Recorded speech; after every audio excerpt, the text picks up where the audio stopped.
Dr. Eric Kelly III and a host of phenomenal speakers from all around the globe for this 7-day virtual event that you don't want to miss.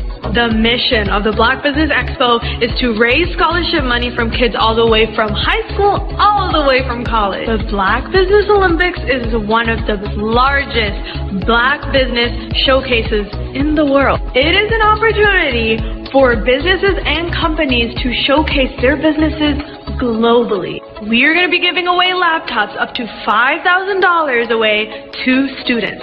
Again, I'm Olivia Appleberry, the founder of 2 Cents Finance and one of the speakers for the expo. I am so excited to see you there. For more info, go to www.blackbusinessexpousa.com or call 919-308-9090 and hope to see you there. I am Black Business. From the moment I wake until the time I sleep. Yes, I am Black Business. I am Black Business. Tell me, are you Black Business? I am Black Business. Do you support Black businesses? Listen, I support Black business because I am Black Business. Black Business Expo, one of the largest business showcases in the history of Black business in the world. The world! Sign up today at www.blackbusinessexpousa.com or call 919-308-9090. I am Black Business. I am Black Business. From the moment I wake until the time I sleep, I am Black Business. I am Black Business. Are you Black Business? I am Black Business. Do you support Black businesses? I support Black business because I am Black Business. Black Business Expo, one of the largest business showcases in the history of Black America in North Carolina. Join Dr. Eric Kelly III and a host of phenomenal speakers from all around the globe for this 7-day virtual event that you don't want to miss. The mission of the Black Business Expo is to raise scholarship money from kids all the way from high school all the way from college. The Black Business Olympics is one of the largest Black business showcases in the world. It is an opportunity for businesses and companies to showcase their businesses globally. We are going to be giving away laptops up to $5,000 away to students. Again, I'm Olivia Appleberry, the founder of 2 Cents Finance and one of the speakers for the expo. I am so excited to see you there. For more info, go to www.blackbusinessexpousa.com or call 919-308-9090 and hope to see you there. I am Black Business. From the moment I wake until the time I sleep. Yes, I am Black Business. I am Black Business. Tell me, are you Black Business? I am Black Business. Do you support Black businesses? Listen, I support Black business because I am Black Business. Black Business Expo, one of the largest business showcases in the history of Black business in the world.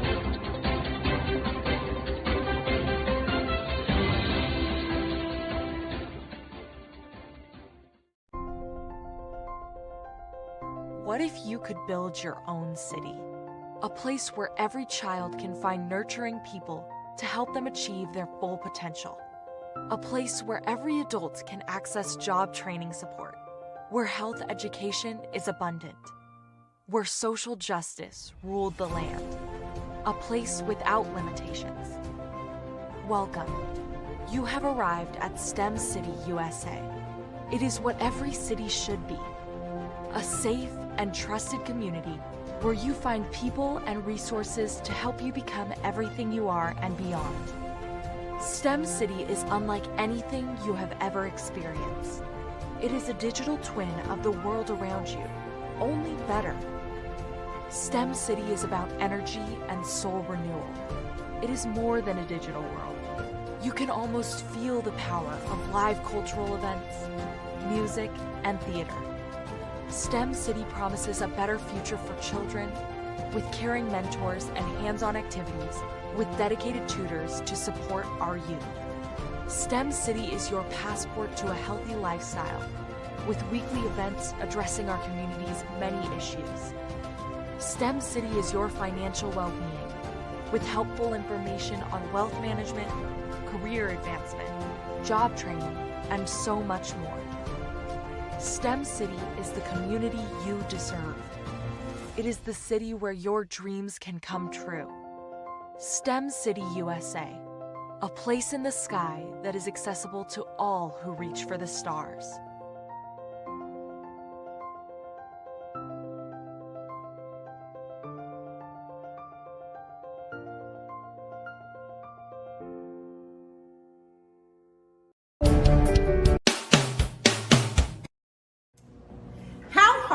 Is it to land on the front cover of a top-tier global publication?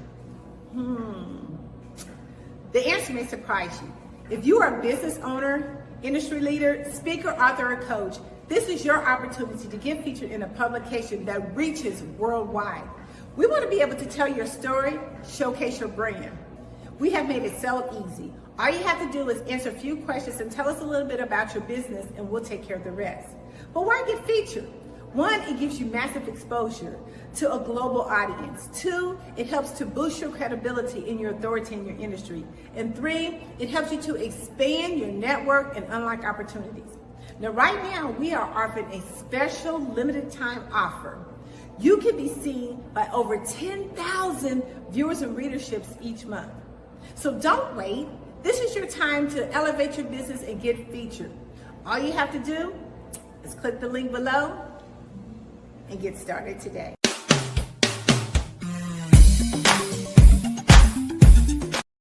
You are a Black-owned business and you're looking for new ways to expand your reach. Or you're a creative and you have an amazing story that needs to be told, seen, and heard. Well, at Fave Unite TV, we're streaming the diverse and authentic narratives of Black American culture. At Fave Unite TV, you have access to product placement, feedback loops, promotional spotlights, and other ways to showcase your brand. And we have fans all around the world that can't wait to see what you're up to. So come to Fave Unite TV because we are showcasing the culture 24/7 with Black stories and Black storytellers. Subscribe to FaveUniteTV.com today. And for more information, email us at info@faveunitetv.com or call our hotline at 816-819-9939. Fave Unite TV, one of the largest platforms showcasing Black American content in the world.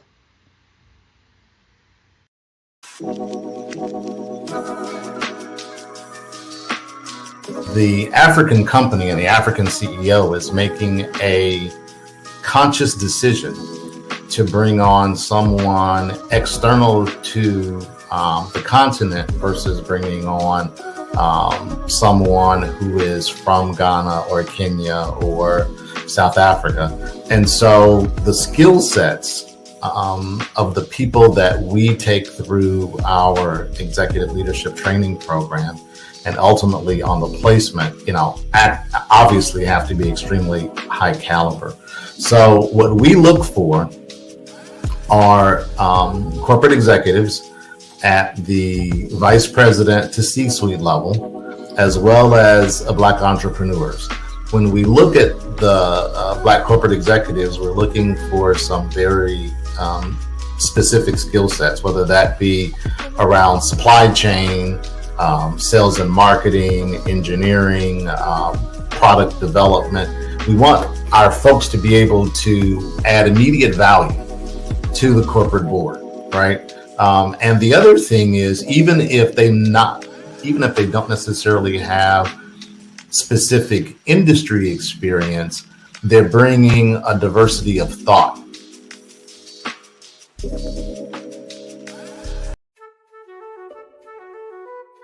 This is Dr. Arnold T. Petsworth. He's the owner of Petsworth Vet World, a veterinary clinic in Hopton, Connecticut. His patients include dog, cat, frog, fish, Goldie, dog, and this alpaca. Due to doctor-patient confidentiality, we can't tell you their names. Business at Vet World was steady, and then quarantine hit. Neighbors brought new four-legged friends into their homes. Bunnies everywhere. Dr. Petsworth welcomed these new patients with open arms. The only problem? There were more appointments than he could manage. That's when Dr. Petsworth turned to his American Express business card, which offers spending potential that's built for his changing business needs. He decided to hire a new assistant, Julio, and with spending power built for business purchases, he used his card to furnish a new exam room. Together, Dr. Petsworth, Julio, and American Express Business made sure all the pets of Hopton got the love and care they deserve. And everyone was happy. Get the card built for business by American Express. Absolutely. So our coaching program help people that have the lack of time, that lack strategies, and lack the confidence to go after their dream life. So we help them implement tools. We help them implement, I love to leave the inherited lack of finances or the education behind finances. But it wasn't until I lost my firstborn, my only son, that life changed for me.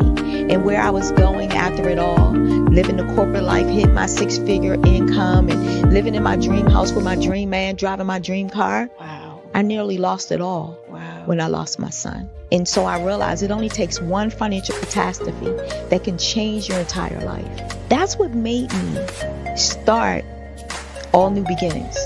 Because no matter what's going on in life, there's a new beginning. And because of that, we develop a program called Wise Minded. My little slogan is, don't just dream it, let's live it. If they want to connect with you or work with you, what is the best ways for them to be able to do that?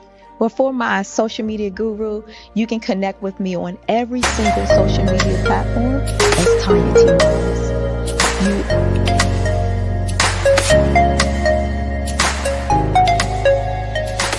Sometimes you got to hear the news from the Black perspective, and more specifically, Black publishers. And that's exactly why you have to download the HeyTie app, the largest mobile app delivering breaking news, videos, and podcasts from 200 of your favorite Black publishers. Yes, 200 Black publishers delivering news as it happens, literally all in one app. Go to HAYTI.com or download the app in the Google Play Store or Apple App Store. It's completely free, along with information that you can trust, so go check them out.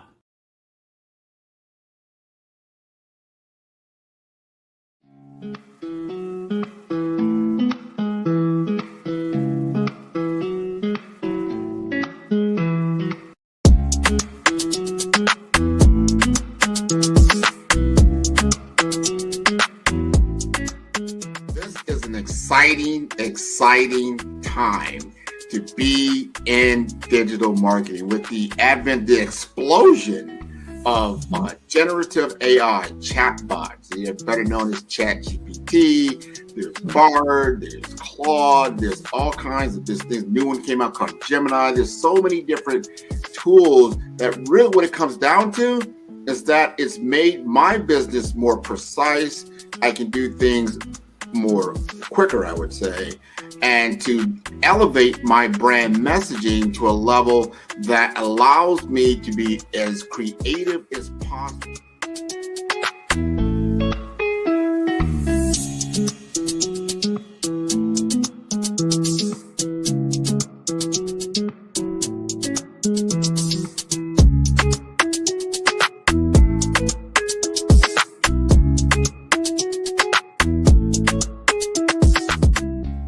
Digital market economy is taking the world by storm, probably over the last decade or so, but is really escalating now in the advent of AI because it is a game changer for a lot of businesses. It's not just all the big boys that can play in this space because of cloud computing, because of mobile computing, and now you have these tools at your disposal. You've got a laptop, you've got a computer, you can now digitize yourself to a level and get your message out there, and that equates to business.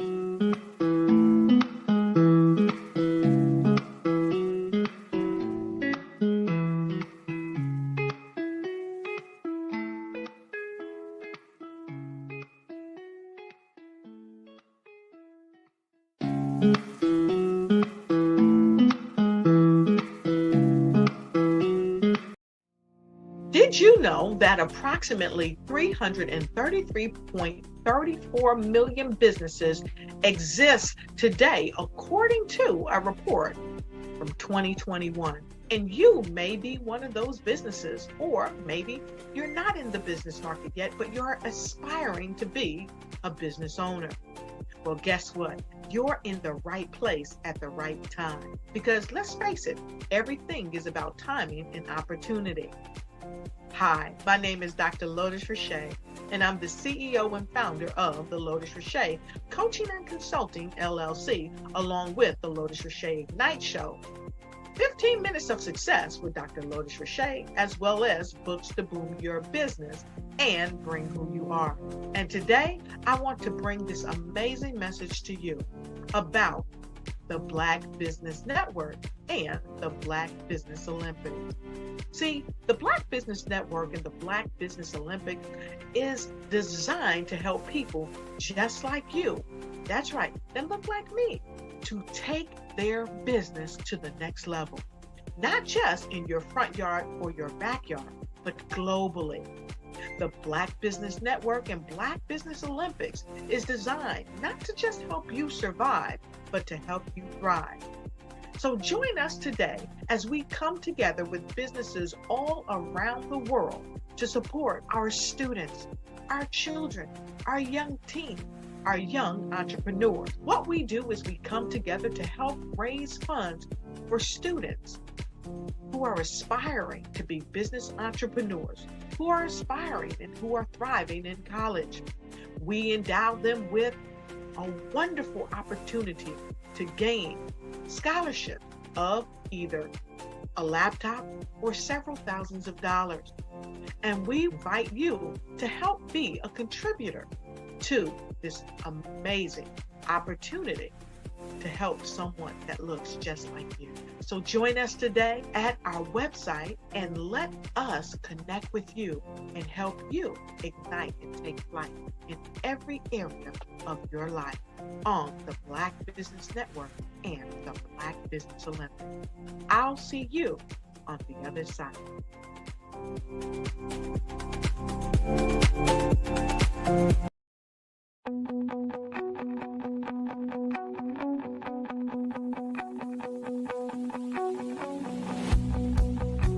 I am Black Business. From the moment I wake until the time I sleep. Yes, I am Black Business. I am Black Business. Tell me, are you Black Business? I am Black Business. Do you support Black businesses? Listen, I support Black business because I am Black Business. Black Business Expo, one of the largest business showcases in the history of Black business in the world. The world! Sign up today at www.blackbusinessexpousa.com or call 919-308-9090. I am Black Business.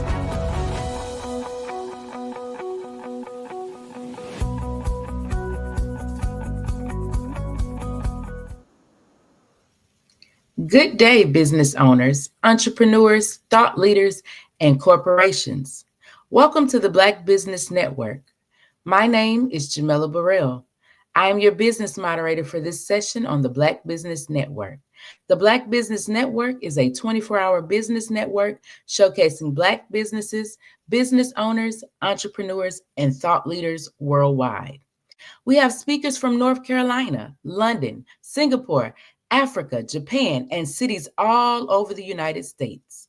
The Black Business Network is a global community sharing its business knowledge to empower, inspire, and educate businesses about business. Our first speaker is Dr. Michelle Boone Thornton. Dr. Michelle Boone Thornton is a distinguished leader, educator, and humanitarian dedicated to empowering individuals and transforming communities worldwide. She is a globally recognized speaker and author. Her Removing the Mask workshops and acclaimed book series inspire emotional authenticity and professional growth. I present to you Dr. Michelle Boone Thornton.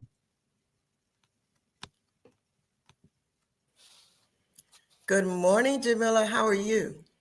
Wonderful. How are you today? Doing great. It's wonderful to be here. Awesome.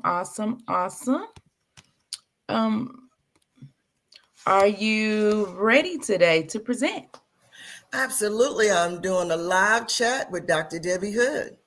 Awesome. Welcome, Debbie Hood, Dr. Debbie Hood. Good morning. Thank you for being here. Thank you for allowing me to be here. I'm looking forward to this chat this morning. All right. Well, it's sort of like a conversation with us since we work together a lot. But I just thought that your expertise would really come into play today. So, Dr. Hood, can you start by telling us a little bit about your background and what led you into the field of mental health and counseling? Absolutely. Well, again, good morning, Dr. Boone Thornton. You're right. This is a chat amongst friends and colleagues. And thank you, Dr. Kelly, for giving me this opportunity again to be on the Black Business Network. I am Dr. Debbie Hood, proud owner and founder of C Clinical Services, which stands for Strengthen, Empower, and Educate. And that truly is what we seek to do amongst the population, amongst the community. Again, a little background for me. I'm a child of a military family. So I grew up knowing my father's retired Air Force Master Sergeant. So I grew up knowing how to move around, been in various cities, countries, etc. And I say I'm the middle child of 4. So I've always said I'm the most stable. So I've always been, I think, adept at knowing how to adapt to new surroundings, diverse populations.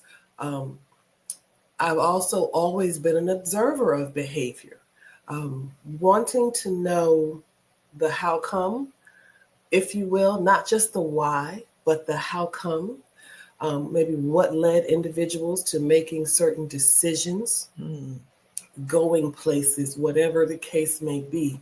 So I think I've always had that curiosity, and then being an observer, a watcher, truly trying to figure things out.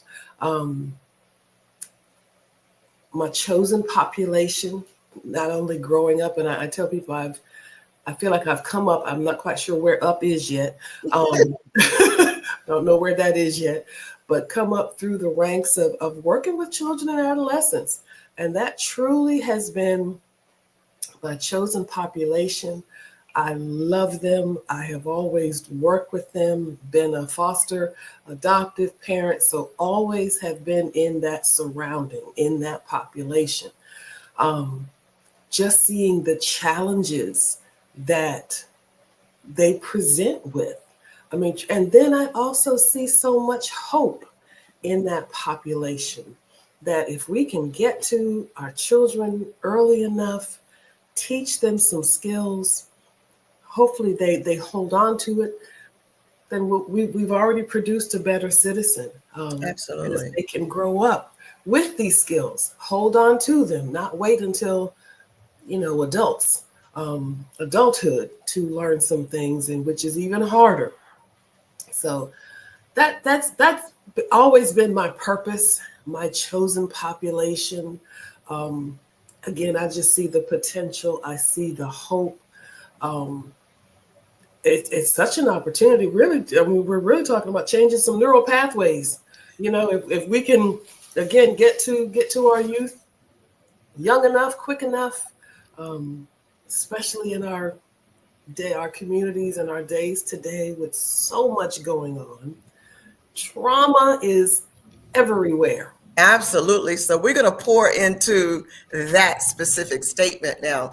Both of us have so much in common. We work with, children with emotional behavior disorder. We're foster parents. So we know the importance of managing emotions at that young age because they grow up and they become the next generation of leaders, the next business leaders. And so with so much political and social tension as well as economic uncertainty, how is the climate affecting the emotional wellness of business owners? I mean, how do you think that transfers to them, and not only them, but their employees? What I'm seeing is a definite increase in amongst our professional population. Difficulties arising, which clearly translates to employees. We have providers, specifically I'll say therapists, LPCs, that are having difficulty sustaining their practices. They are having difficulty providing services. And again, especially in this day and time when the funding is not there.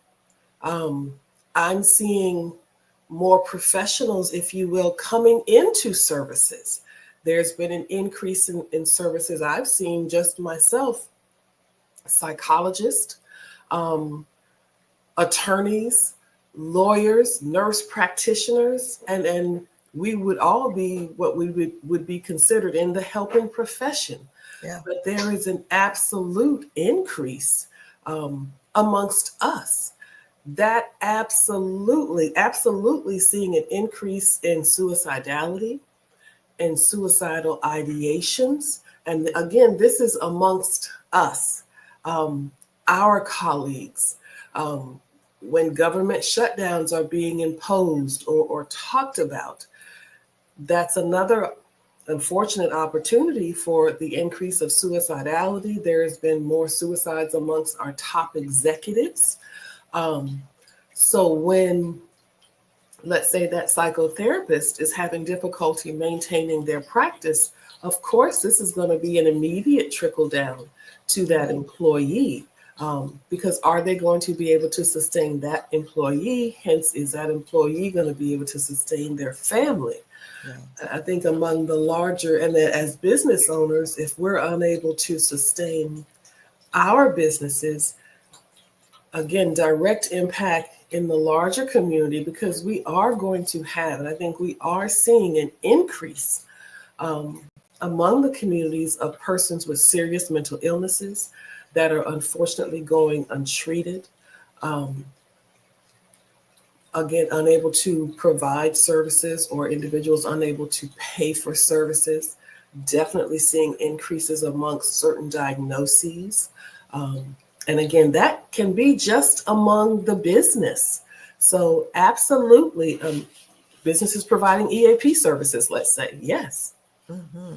Well, one of the things that really kind of impressed upon me is, people were like, is it really all coming from the climate right now? Or was there initially maybe some underlying issues, right? Because as a people, we really don't manage emotions well. In fact, we're taught, get over it, you're going to be all right, this is just something you have to deal with, and, as a person of color. And so now that we really don't have any way around it, right? We have the fear, we have anxiety, we have grief, we have frustration. There's no outlet for these things. And so these are emotions that historically we buried, especially as leaders, because you don't want to show any weakness, any vulnerabilities, right? You are the leader, especially, as an executive in corporate America, and you're a Black corporate executive. What do we do? I mean, and you're even talking about mental health providers not being able to provide because of lack of money. So what is it? What is it that we can do? Because this is going to continue to escalate. It's not going away. What can we do, Dr. Hood? Well, I think we have to, again, pour into not just ourselves, but our businesses, but our people. We present first as humans, and we can't lose that humanity. But if we speak in terms of amongst leaders and business owners, we absolutely have to focus on that emotional wellness. That's what we're talking about, not just the physical, not just the financial, but let's talk about that emotional wellness. How can we have emotionally well, and we just talk about overall wellness, individuals. Yes, they may be employees, etc. But again, honing in on it. And how do we do that? First of all, must be very intentional. Being very intentional, very purpose driven. I say sometimes that was done on purpose, not just because, meaning purpose, right, but because it is a part of the larger plan. There is purpose there. So we must be very intentional, because what, again, we present as humans first. So learning to be more productive, more, again, intentional. Yes, we have to focus on our physical health, being very intentional about our physical health. Maintaining family relationships. Oftentimes we tend to separate, or we may begin to isolate. So we must maintain those relationships that are most important. Rather than drawing back, we need to lean in to some things. I like that. Yeah, I like that. Because, as someone who has buried emotions, and when things start to get a little out of control, we tend to bury even more, like separate, because we've been masking this. We don't want this to show up anywhere. Yes. So we kind of keep to ourselves. And that brings up a really important piece, because you talked about suicide ideation. What are some of the immediate signs that someone is really struggling emotionally and not reaching out for help, but really need to? What is something you can say, hey guy, hey lady, hey ma'am, hey mister, we need to do, sister, brother, boss, whomever, we need to do something. What is it going to look There like? are a lot of signs. Again, that isolative behavior, when you really notice someone isolating themselves, not just being introverted, but isolating themselves, beginning to withdraw. I talk about fatigue, but not just fatigue, that compassion fatigue, especially again, when we talk about business leaders, owners, providers, that compassion fatigue, that is hard, that is difficult. Any depressive symptoms, which can show up also as anger. Taking a look at that, noticing any changes in behavior. That isolative behavior may be one form of a change, but looking at any other noticeable changes or behavior, whether they be large or small, looking for those changes that can present themselves. Is there that loss of interest? Again, they're withdrawing, not just lack of motivation, but truly a loss of interest, and the maybe the opposite to that is, are they overly agreeable? Yeah. And you know what? That loss of interest is really a key thing, because it's really difficult to separate that from hopelessness. Yes. Because if you're in a situation when things are shutting down around you, you start to feel like hopeless. Now what? Right.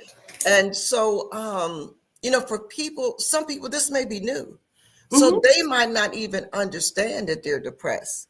They might not even understand what's going on emotionally with them, because they've been used to masking it for so long. Yes. So now we're at a new place. A lot of us are. Yes. What are some steps we can take?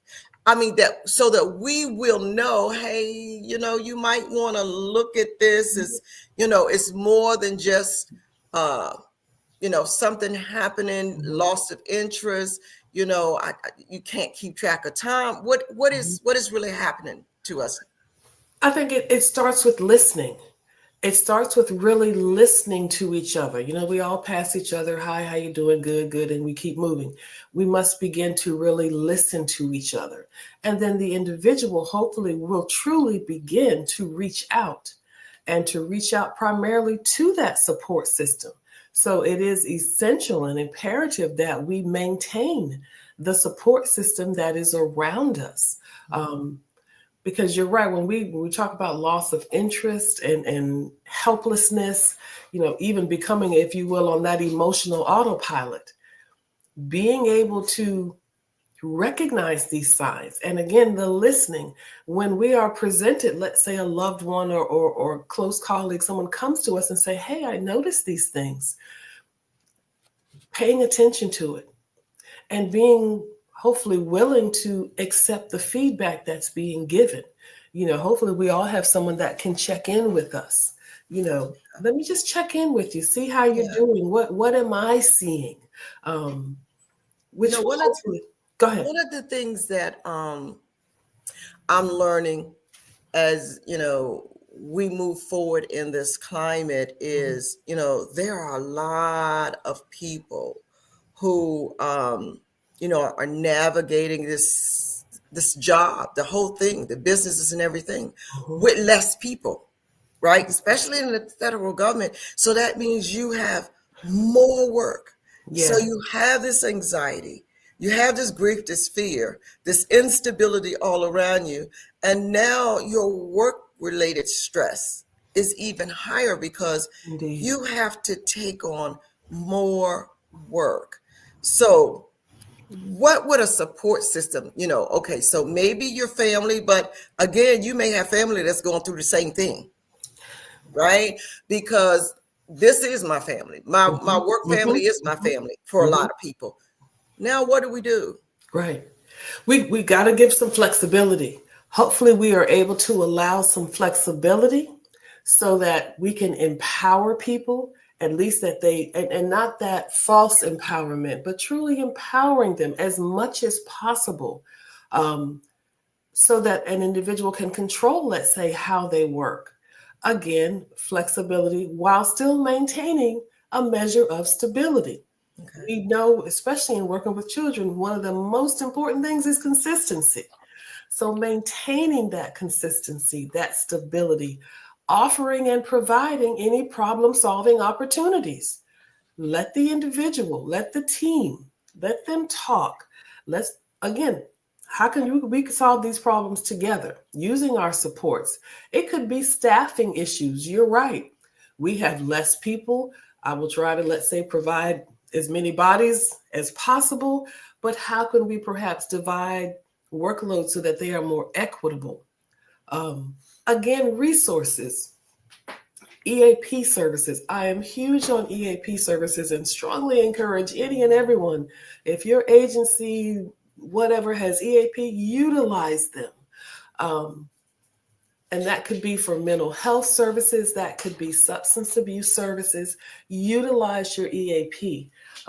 If one is in the position that they can offer any additional supports, let's say any memberships, gym memberships, etc., provide those supports, you know, and most importantly, fostering that sense of belonging, that you are valued, whatever the position title, that you are valued, and then individuals hopefully will value themselves and their roles. So absolutely, again, we have to lean more into the emotional wellness, which is vital, absolutely.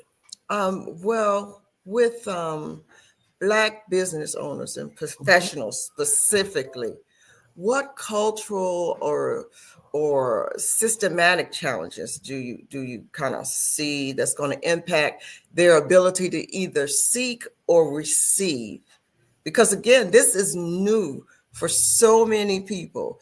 And it's like the rug being pulled out from under you. And it's like, I got to deal with it now. It's not a gradual kind of thing. But culturally, this is not what we do. Right? I can remember as a young girl, and it was just reinforced. Don't go tell your business. Nobody needs to know what's going on in this house. It was just reinforced, right? Sometimes people have trust issues. Who can you really talk to, especially with leaders? Because it's as if you go talk to somebody, now everybody know what's going on with you. Right. And you're not seen the same way. Maybe you don't feel like you're going to get the same level of respect. So is there something that they can do that really helps with emotional wellness on a day in, day out kind of perspective? Because every day is something new. This cut, that cut, this person lay off, that people leave, people are like, so how do they manage this? Exactly. And these are some of the things that I'm seeing as well. We are in, and it is daily. I remember when some initial announcements were made, there was a hush that kind of fell across the room. The phones started ringing, the emails started flying. So we do, again, have to lean in, because some of our challenges, they are enhanced as Black business owners. We are looking at immediately our finances being lowered. Absolutely. We are, and that's immediately. We are looking at very limited networks. So when we look at and maybe talk about these supports, once they're identified, we really have to hold tight to them in terms of those supports and those mentors, because automatically we are behind, if you will. When we talk about discrimination and bias, absolutely, these are the barriers that we are facing. Again, how do we overcome them? Support. We must lean into each other. If it's identifying, sharing resources that we may come across, that is vital. And that must be, I think, very intentional amongst the community, if you will, sharing resources so that we all can prosper. Absolutely. Because if we don't, we will become individualized, we will become isolative, and no one is going to prosper. Absolutely. And when it comes to mental health support, again, being able to identify who is there. Sometimes I have difficulty maybe thinking of who is a Black provider in another geographical area. So it's important. It's important to look at. These are some things that are going to help us address some of the barriers that are coming up, especially with mental health support. Yeah. Well, one of the things that me and you do are workshops. Yes. And, I cannot impress upon people enough to actually do something on a daily basis. We've done workshops all throughout the U.S. and abroad.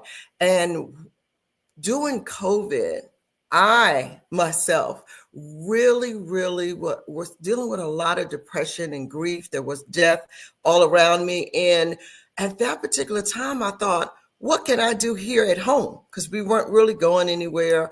Mental health, viral and virtual kind of thing just had started.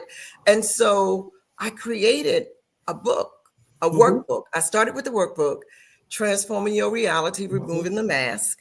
And then we did a journal, because as folks started to use that workbook on their own, this is something you can do on your own initially. It started, making them look at emotions different.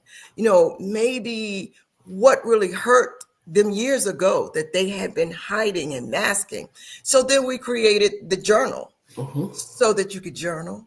You could analyze your journal. You could read your journal. The journal could empower you, because you will see the progress that you made over time.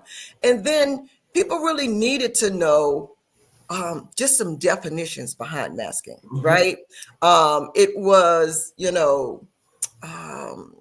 when you kind of show up as somebody different, just so that you could get along. We talked about, all type of things that happen. And so it gave them that knowledge. But any type of literature that you could get at this time to really start working on you, initially. And it also had like a survey that they could take to kind of see where you are. Because if you've been masking a lot, you don't always know where you are. You know, do I really need help? Is this something I can deal with and fix? And so, you know, we're at that point again where we need to start not only working individually, but then collectively, because we're all in this together. Absolutely. And I love a journal, and I still love a good book, because there is power in that book. I've told clients, colleagues, whomever, with that book, it's powerful because you can open it and then you can close it. And you do not have to revisit whatever was there. There is no key to journaling. There is no magic. It doesn't have to look a certain way, but pouring out what is being experienced, what is being dealt with, etc., using our supports. And of course, as a therapist, I'm going to say, get a therapist. You know, let our family and friends remain as such. Right. Let them stay right there. That's what they do best.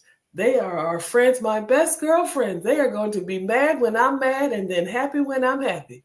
But I may need someone else to really process these things out. So these are some of the things, you're right, that are going to help us manage. That did bring us through COVID, you know, and working at home, learning how to manage, maintain, establish boundaries, maintaining our basic needs. And again, sharing. There is so much value in sharing, so that we can continue to manage. Because even with, again, the current climate, some people don't know if they're going to work in the morning or not. Absolutely. And you know, one of the things as leaders, well, even as employees, you know, you don't think about the fact that your leader is going through the same thing. Exactly. Right? You got lost. They have lost. You know, you just like, oh, well, you're in charge, so you kind of don't have anything to deal with. Oh, you're dealing with more plus. Exactly. And so when we can all come together and say, hey, this is difficult. This is hard. This is scary, you know, and we need to address it on that level versus, you know, everybody wants to turn to the leader. Now, what do I do? Well, we have to turn to each other. Correct. We really do. Correct. Maintaining our self-care and recognizing that within ourselves, it is imperative that we take care of ourselves. We cannot be that superwoman anymore.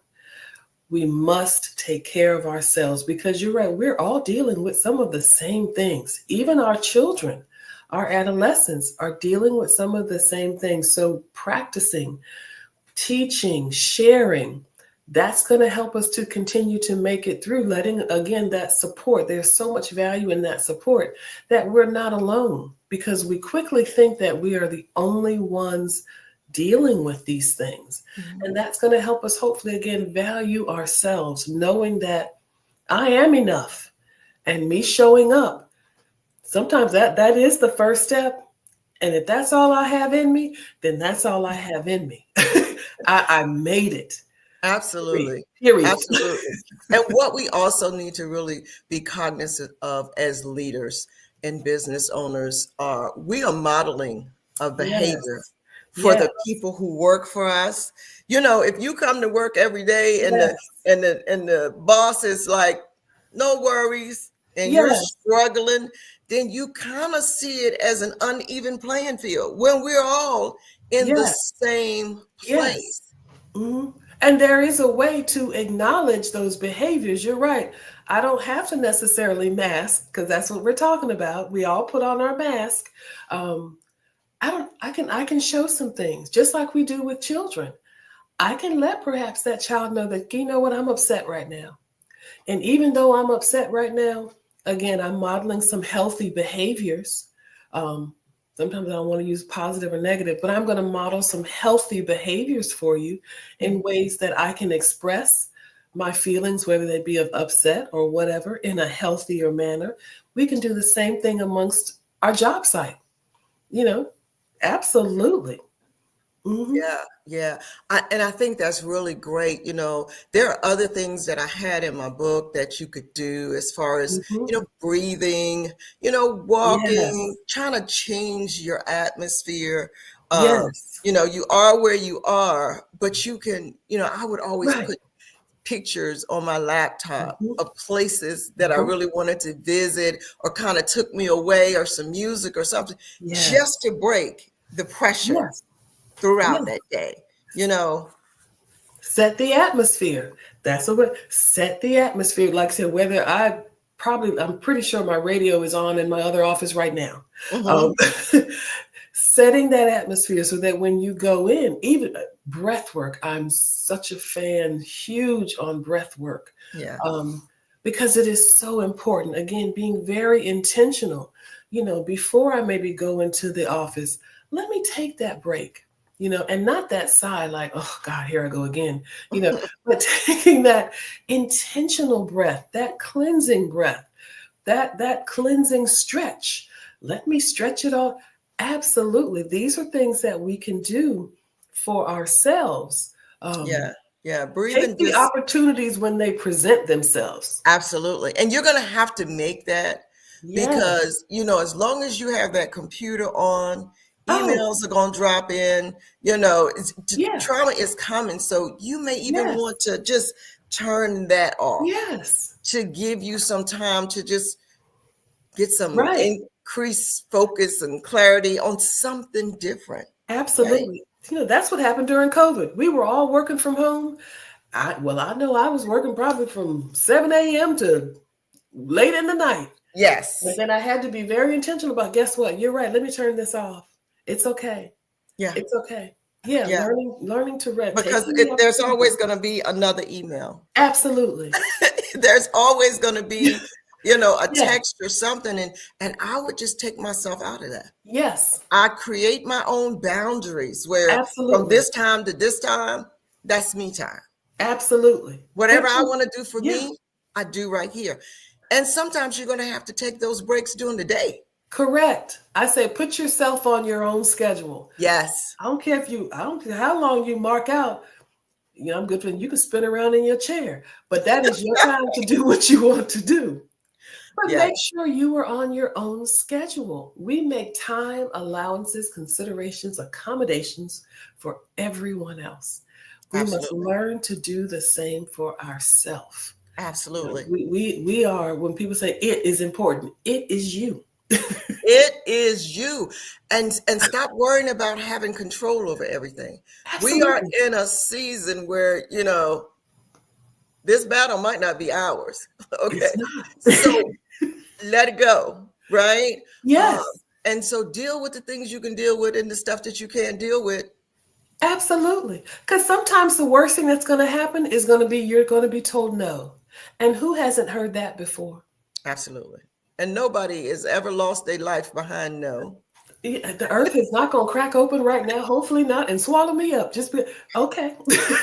Right. And you know what, Dr. Hood, I even think at this particular time, it's a time and a season where you need to not take on so many things right now.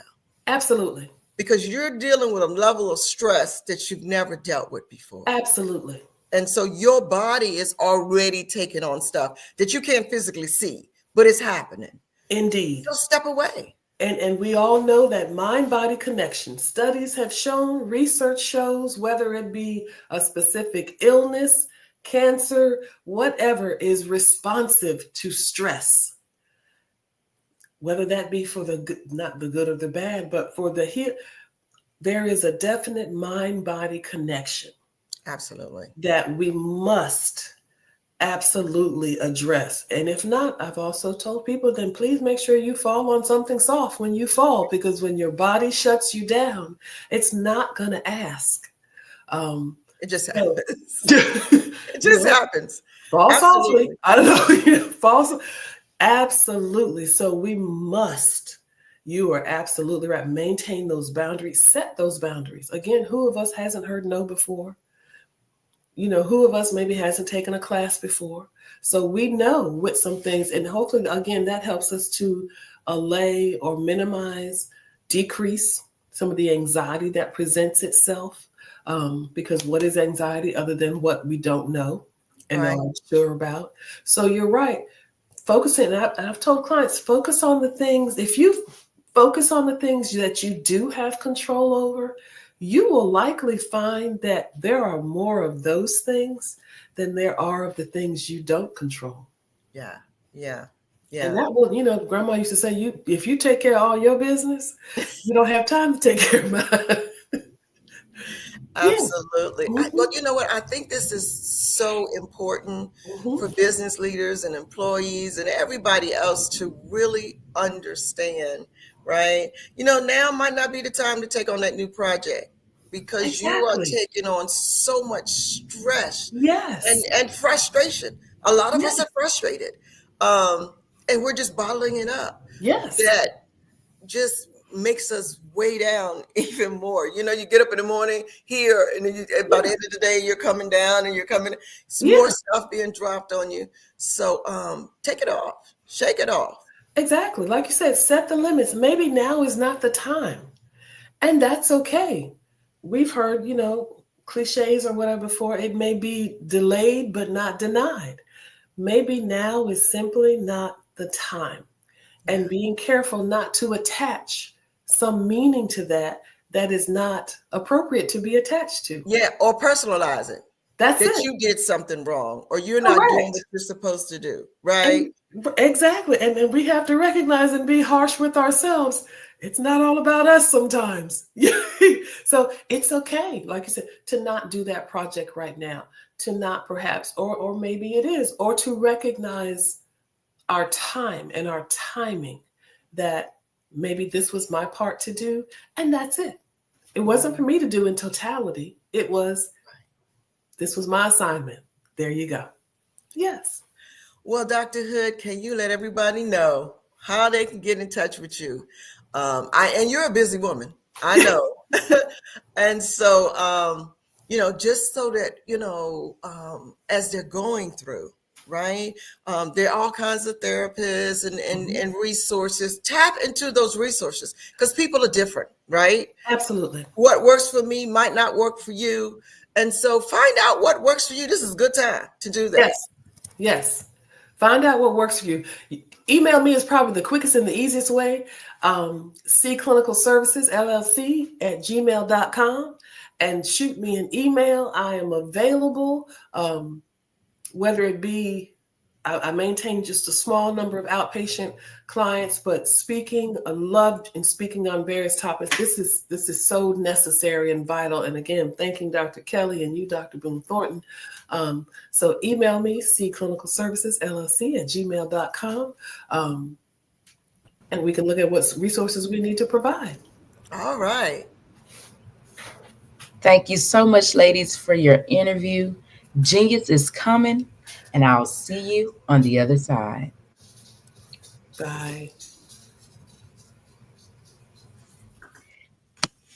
The Black Business Expo mission is to raise funds for high school seniors going to college or K-12 entrepreneurs.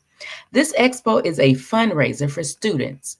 You may go to www.blackbusinessexpousa.com to donate to the scholarship fund, or use the Cash App. That's $BBXUSA. Once again, that's $BBXUSA. Our goal is to give laptops and up to $5,000 to 10 students. Students can register online at www.blackbusinessexpousa.com. Every dollar counts, so we want to remind you to donate to the scholarship fund. We want to thank our Black Business Expo USA sponsors. That's NC-100, Suede Soul, Carolina, Virginia Minority Supplier Development Council, Step Management, Margie McLean Foundation Incorporation, Genius is Common, Executive Women's Success Institute, The Quality Coaching Company, Superwoman Business Services, Creative Force Studios, Lee Entertainment, Black Business Olympics, Artistic App Design, Banks Law Firm, Black Business Expo USA. Genius is coming, and I'll see you on the other side.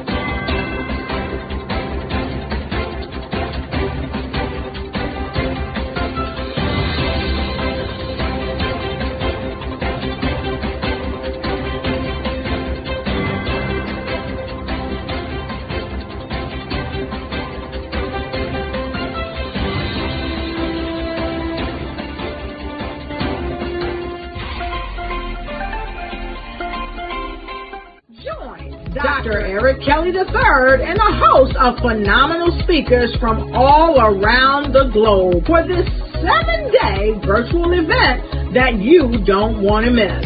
The mission of the Black Business Expo is to raise scholarship money from kids all the way from high school all the way from college. The Black Business Olympics is one of the largest Black business showcases in the world. It is an opportunity for businesses and companies to showcase their businesses globally. We are going to be giving away laptops up to $5,000 away to students. Again, I'm Olivia Appleberry, the founder of 2 Cents Finance and one of the speakers for the expo. I am so excited to see you there. For more info, go to www.blackbusinessexpousa.com or call 919-308-9090 and hope to see you there. I am Black Business.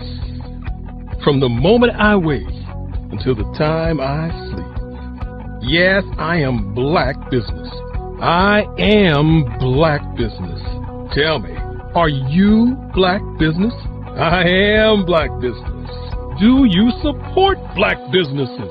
Listen, I support Black business because I am Black Business. Black Business Expo, one of the largest business showcases in the history of Black business in the world. The world!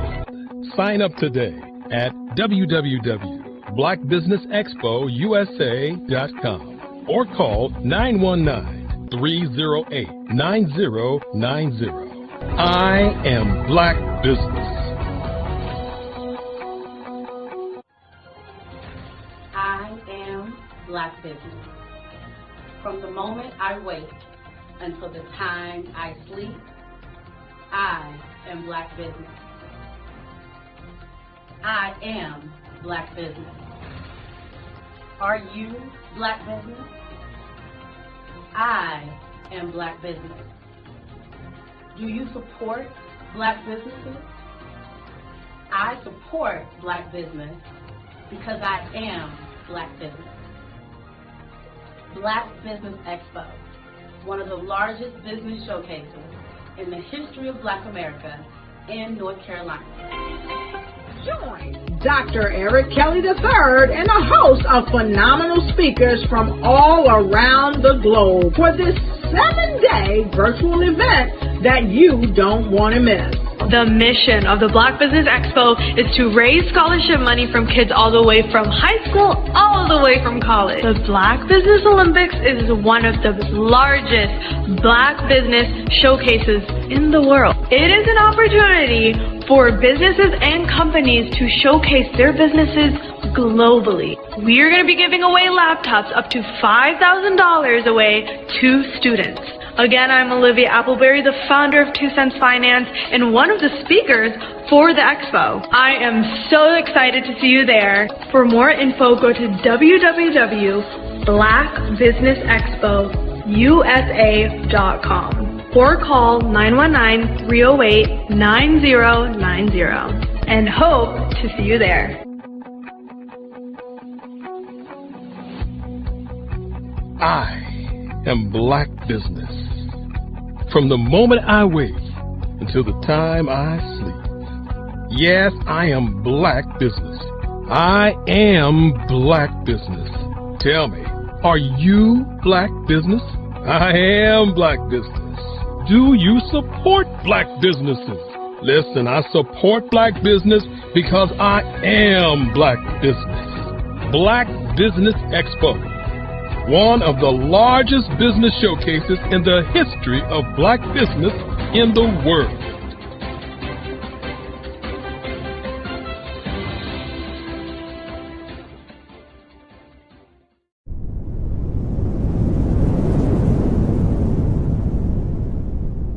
Over the past few years, we've seen the growth of existing and new initiatives focused on financial inclusion, building global networks, and reducing the wealth gap in response to the idea there's not enough seats at the table. Whether their outcomes are to increase the representation of Black executives on corporate boards, ensure an inclusive global economy, or to create new U.S. African commercial pathways. The strategies are often carried out by separate programs. The question is, should they be?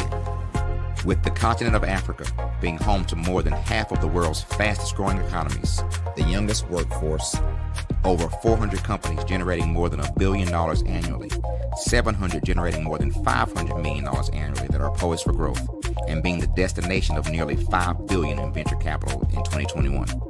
Diversifying U.S. and Africa commercial engagement by building bridges between African businesses and their U.S. diaspora should begin being seen as mutually beneficial. From helping to reduce Africa's enormous capital gap to catalyzing two-way trade opportunities, the COVID-19 global pandemic hopefully has taught us that global challenges and opportunities are more interconnected than we thought.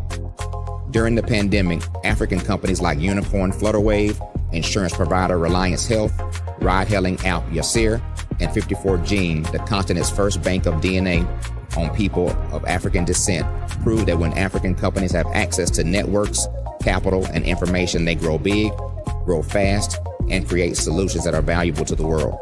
This is why Be Direct was created. We are the first U.S.-based but African-centric board preparedness and board search company designed to connect U.S. Black talent and corporations to African businesses. Unique and fundamental to Be Direct's success is our process of helping board candidates adapt their experience and networks to an African context before they're connected to high-growth companies that are looking to locally and globally scale. From our focus groups with African business execs and government leaders, we don't ignore the sentiment that business is easy, but people are hard. Having a pool of board candidates with hard-to-access networks and extensive experience across the business life cycle, including successfully raising capital, is table stakes for an initiative like this. So yes, we have that. But corporate or entrepreneurial success in the U.S. does not guarantee success in Africa.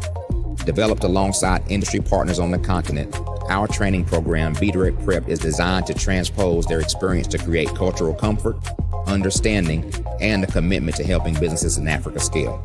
Our board governance sessions are African continental and country specific, integrated with cultural awareness and dexterity training, masterclasses led by African industry execs, and mentoring and coaching from African continental-based facilitators. But even more unique to Be Direct Prep, we cap off our training program with an immersion trip to help candidates that have not been to Africa before see and feel Africa's complexity and opportunity from African soil. We all know traditional network-based board placement has historically left a lot of us out of ever really being in the paid board pipeline. Our strategy supports the work of many great organizations that are successfully filling seats at U.S. board tables by creating more tables for those that are still left on the sideline. It's time to start seeing the role and value of U.S. Black talent and businesses on the continent of Africa differently. Old perceptions and habits limit economic inclusion. Let's transition Black talent and the African businesses they will support from the periphery of the global economy to its core. Living in a global lockdown, we all know now how fast local and global economies can change, and see the value of having businesses that hire, strengthen local value chains, and even grow globally. Status quo in any form holds back progress. We must democratize U.S.-Africa commercial engagement by socially and economically connecting cultures that have long been disconnected. It's time for Africa's U.S. diaspora to redefine their global value by helping African businesses scale continentally and globally.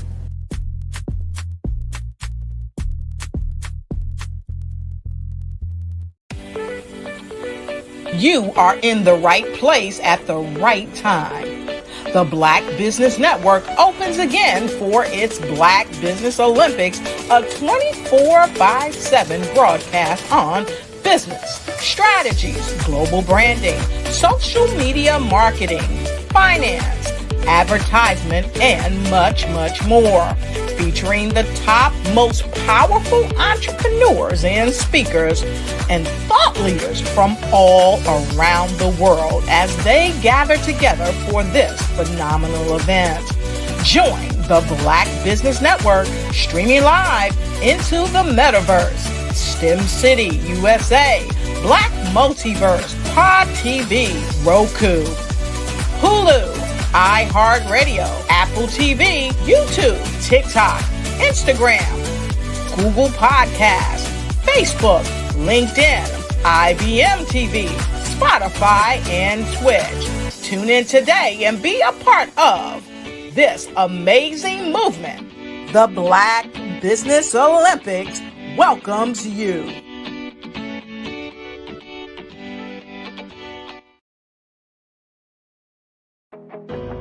I am Black Business. From the moment I wake until the time I sleep, I am Black Business. I am Black Business. Are you Black Business? I am Black Business. Do you support Black businesses? I support Black business because I am Black Business. Black Business Expo, one of the largest business showcases in the history of Black business in the world.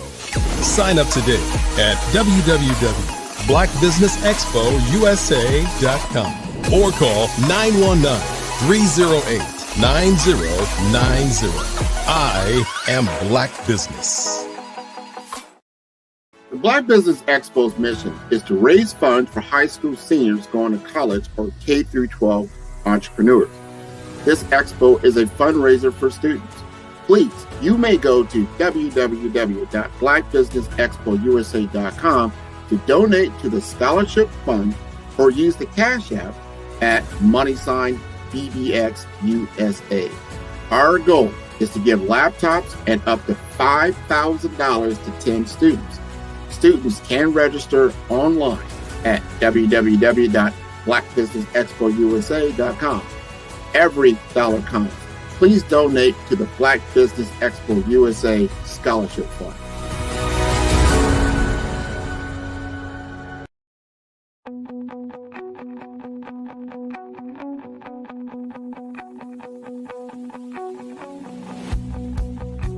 I am Black Business. From the moment I wake until the time I sleep. Yes, I am Black Business. I am Black Business. Tell me, are you Black Business? I am Black Business. Do you support Black businesses? Listen, I support Black business because I am Black Business. Black Business Expo, one of the largest business showcases in the history of Black business in the world. The world. Sign up today at www.blackbusinessexpousa.com or call 919-308-9090. I am Black Business.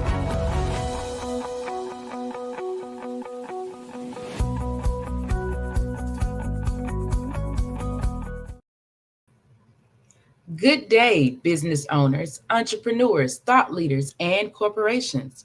Welcome to the Black Business Network. My name is Jamela Burrell. I am your business moderator for this session on the Black Business Network. The Black Business Network is a 24-hour business network showcasing Black businesses, business owners, entrepreneurs, and thought leaders worldwide. We have speakers from North Carolina, London, Singapore, Africa, Japan, and cities all over the United States. The Black Business Network is a global community sharing its business knowledge to empower, inspire, and educate businesses about business. We will be having Bree Smith on today. Bree Smith, CPA and wealth strategist, helps small business owners and high-income earners build and manage their wealth through effective financial planning. With over 7 years of experience managing finances for high earners, Bree inspires clients to build legacies, achieve dream goals, and end generational poverty. Her mission is to help millions of families become wealthy and able to leave an inheritance for multiple generations. I present to you Bree Smith.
Good morning. Good morning. Welcome, welcome, welcome. We're glad to have you. Genius is coming, and I'll see you on the other side. All right. Thank you for having me. All right. Good morning. I'm so excited to be here with all of you today. I just want to dive in and give you guys as much value as possible and talk to you about savvy leadership and systems to scale and grow your business. I think it's so important for us to make sure that we have the financial data that we need to succeed and that we're able to make this strategic decisions to push our businesses forward. And I want to talk today about the many different things that I see people doing. We're going to talk about the top 3 mistakes that I see others do, and just address the problems that you're having in your business that's stopping you from reaching the goals that you truly have. So the real problem is you don't have any idea about the data you need to make strategic decisions.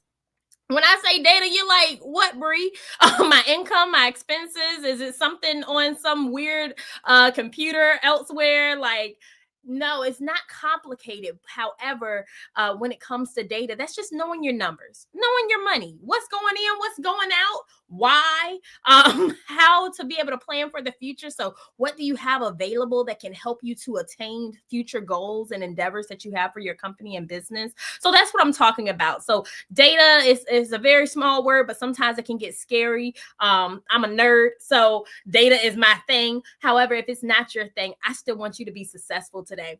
The other thing is you're not sure where to start. I don't know. Have you ever been there where it's like, I don't know what I don't know? There are certain things like where it's just like, I just don't feel ready. Like, I don't know what I don't know about this. And I know for finances, that can be really scary because if you don't have anyone at home that ever taught you about finances, you don't have the rich family member that set you down and poured wisdom into you. All you have is YouTube and TikTok and you don't know who to believe. I'm here today to help you and to get through that cloud of what is it that I need to do with my money? How is it that I'm going to scale and grow and be a multi-million-dollar or maybe one day $1 billion business? What are the strategies that the wealthy's using that I just can't seem to figure out? What do they know that I don't know? What's the secret? Have you ever been asking yourself, what's the secret? What do Warren Buffett, Bill Gates, all of these great men that have a ton of wealth know that I don't know? So, financial strategy is crucial for your business success. However, you may not know where to get started. So I want to tell you guys a little bit about myself as well. I appreciate the intro that Jamila did for me today. However, I just want to give you a little bit of knowledge in my background so that you'll know I'm someone you can listen to and that can really break this down for you, right? So I had over 10 years, actually this month made 11 years in the accounting and finance industries, which basically means I live and breathe this money stuff, right? I have 8 years now as an accountant for the wealthy. So writing $50,000 plus checks per month to people just from their investments, right? Not even just their businesses, but their investments, their real estate investments, things like that. Being able to look at multiple millions of dollars that's come in every single year and help them to have a strategic tax planning strategy, right? Being able to see how I can save them hundreds of thousands of dollars and being able to see $200,000 plus come through in a refund because they overpaid the IRS from their millions that they made that year. Wouldn't we all love to be there? So this is the kind of problems that I worked on. These are the type of clients that I work with. And I've worked with people that have made very little and they're just starting out in business and they're trying to figure it out. I've helped small business owners especially, but I also have helped those that are considered a small business, but it's $10 million as a small business, right? And so it's a different spectrum. I've helped mid-sized businesses and I want to help you. Now, I've had my business for 6 years and my biggest focus is helping you to build, acquire, and manage your wealth so that it can be sustainable for multiple generations. I want your wealth to outlive you. I want it to take care of your family for multiple generations. And so that is the over-encompassing goal here at my company at BD Smith Financial Services. And so I just want to be able to share that with you today and pour into you. On top of that, so I'm not new to this, I'm true to this. I've purchased 2 homes myself. I sold one for a 6-figure profit. I bought that first house at 20, would have been 20, but that's a story for another day. But I closed on it 6 days after my 21st birthday. So proud to be a homeowner now for many, many years. And I received my bachelor's, double major in accounting and finance. So not only do I nerd out learning this stuff, I've also taken the time to be able to enact it and put it into work and practice inside of my own life for my family. I got 4 kids, 1 for every season. So we have a big family over here, and I've been blessed to be able to keep them in private school and give them a great education as well as an amazing life. And so this is just a little bit about me so you can know where I'm coming from and just how I operate, what my values are, what it is that I'm trying to achieve for my family. And I'm trying to help you to achieve the same for yours. I'm a certified public accountant. So that means that I'm a super nerd, right? It's one thing to get the degree. It's another thing to pass that test.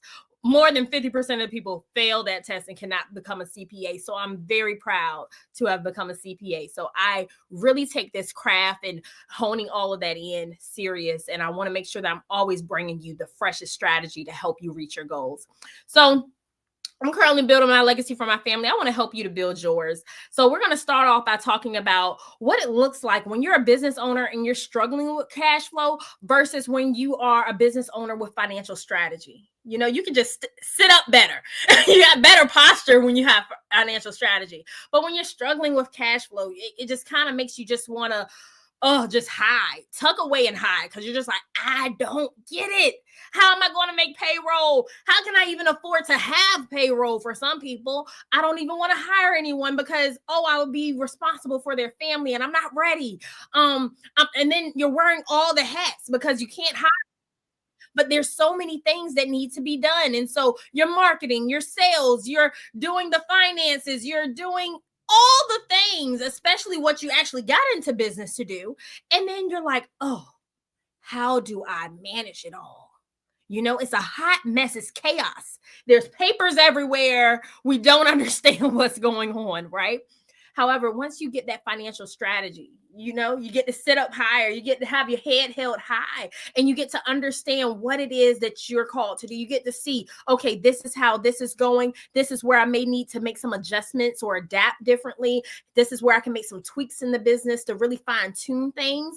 And this is what I may need to let go of. This is what I may need to get rid of. Right? So there's different things that you can be able to analyze and see, okay, how do I get from being the struggling entrepreneur? Oh my God, it's so hard with the cash flow too.